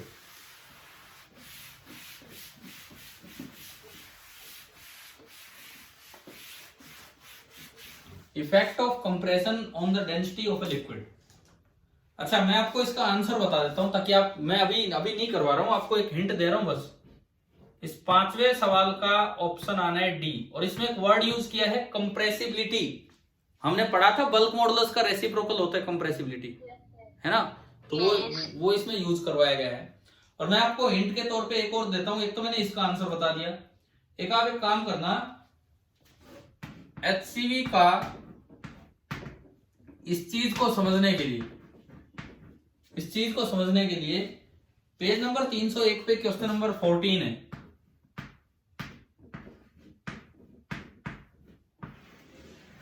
वो आप ट्राई करेंगे और फिर ये क्वेश्चन ट्राई करेंगे, जिसका आंसर मैंने आपको बता ही दिया है कि आंसर आएगा डी। ठीक है, अब हम 2 मिनट अभी रुक जाना, बस लास्ट 5 मिनट से 5 मिनट भी मैं नहीं ले रहा हूं और मैं आगे पढ़ा नहीं रहा हूं। ये लिख लिया क्या आपने? ठीक है, अगली क्लास में डिस्कस करते हैं नेक्स्ट टाइम। कर लोगे सर क्लास? हाँ, मूड तो है। सर सुबह ले लेना। सुबह ही ले पाऊंगा मैं, मुझे जाने एक दो जगह जाना है, और सुबह भी इतनी सुबह पता नहीं आप उठ भी पाओगे कि नहीं। पहले तो ये सुनो, तो ना उठ जाओगे यार आप, ऐसी कोई बात नहीं है। पहली बात ये सुनो, आज आपने लगभग 2 घंटे क्लास अटेंड की, क्या ठीक ठाक चलती रही क्लास या बोर हो गए? समझ आ रहा था सब कुछ? देखो, वैसे तो थ्योरेटिकल क्लास ज्यादा थी आज, क्योंकि टॉपिक ऐसे चल रहे थे, थ्योरेटिकल पार्ट ज्यादा था, कोई वो वाला पार्ट भी नहीं था कि एक्सटेंशन निकालो ये निकालो इस तरह का। इलास्टिसिटी में जो हमारी एक चीज बची है वो आपका एनसीईआरटी का लास्ट टॉपिक आप एक बार पढ़ के देखना, एप्लीकेशंस होगा, एप्लीकेशंस ऑफ इलास्टिसिटी या इलास्टिक मटेरियल, उसकी रीडिंग कर, छोड़ ही दिया ना उसको पढ़ना, उसमें ही बहुत अच्छी चीजें हैं, मैं आपको पढ़ाऊंगा। और दूसरी बात, एडिशनल होमवर्क दिया है, हम स्टेप बाय स्टेप उसको डिस्कस भी करेंगे। तीसरी बात, मैंने ग्रेविटेशन बीच में छोड़ दिया था जैसे ही वो लॉकडाउन हुआ था, है ना, जस्ट इसलिए कि एक नए सिरे से हम इलास्टिसिटी पे लगे थे। ग्रेविटेशन कुछ बचा हुआ है हमारा, मेरा तो मूड यही था कि दोबारा जब हम मिलेंगे तो उसको हम कंटिन्यू करेंगे। तो ऑनलाइन हम अपना आगे ही काम बढ़ाएंगे, इलास्टिसिटी, देन नेक्स्ट ये मैंने आपको बताया प्रॉपर्टीज ऑफ बल्क मैटर नाम से एक बड़ी यूनिट है, शुरू में दिया था आपको, जिसके अंदर 3 पार्ट हैं। पहला है ये, दूसरा फ्लूइड मैकेनिक्स। अब मैं एक बात वहां की बताता हूं, properties, mechanical properties of fluid, हम वहां पढ़ेंगे द लिक्विड इज इनकम्प्रेसिबल। और आज आपको ये टॉपिक कौन सा दिया है? लिक्विड कैसा मान लिया? कंप्रेसिबल। हम आइडियल लिक्विड पढ़ते हैं, फ्लूइड में हम आइडियल लिक्विड पढ़ते हैं, तो वहां तो इनकम्प्रेसिबल लिक्विड पढ़ेंगे, तो कंप्रेसिबल लिक्विड का क्वेश्चन यही आएगा। और एक तीसरा चैप्टर है थर्मल प्रॉपर्टीज ऑफ मैटर। तो अब हम ग्रेविटेशन पे अभी ना जाके, कोई नहीं, थोड़ा बचा है, दोबारा करेंगे बाद में, लेकिन मेरे अब ये मूड ये है कि आपको ये 3 चैप्टर करवा के प्रॉपर्टीज ऑफ बल्क मैटर ढंग से करवाए जाए। ठीक है, अगर आपका बीच में कोई टेस्ट होता है जिसमें ग्रेविटेशन और इलास्टिसिटी दोनों आते हैं, तो अगर ग्रेविटेशन के सारे सवाल ना भी कर पाओ तो कोई बात नहीं, कम से कम इलास्टिसिटी पे फोकस करो और ग्रेविटेशन जितना पढ़ा है उस पर। ठीक है, ठीक है। और एक आखिरी चीज मैं पूछ रहा हूं, इस बोर्ड पे कुछ साफ दिख रहा था? नहीं, वो बोर्ड इसके पीछे है, पीछे लगा हुआ वो दीवार पे, वो वाला बोर्ड ज्यादा क्लियर है, ये बोर्ड ज्यादा क्लियर है? सही है। ये ज्यादा क्लियर है तो इसी को रख लेंगे हम। ठीक है भाई, आगे मैं आपको मैसेज कर दूंगा, हो सके तो कल मॉर्निंग में क्लास होगी, मैं आपको मैसेज कर दूंगा। ठीक है, थैंक यू वेरी मच।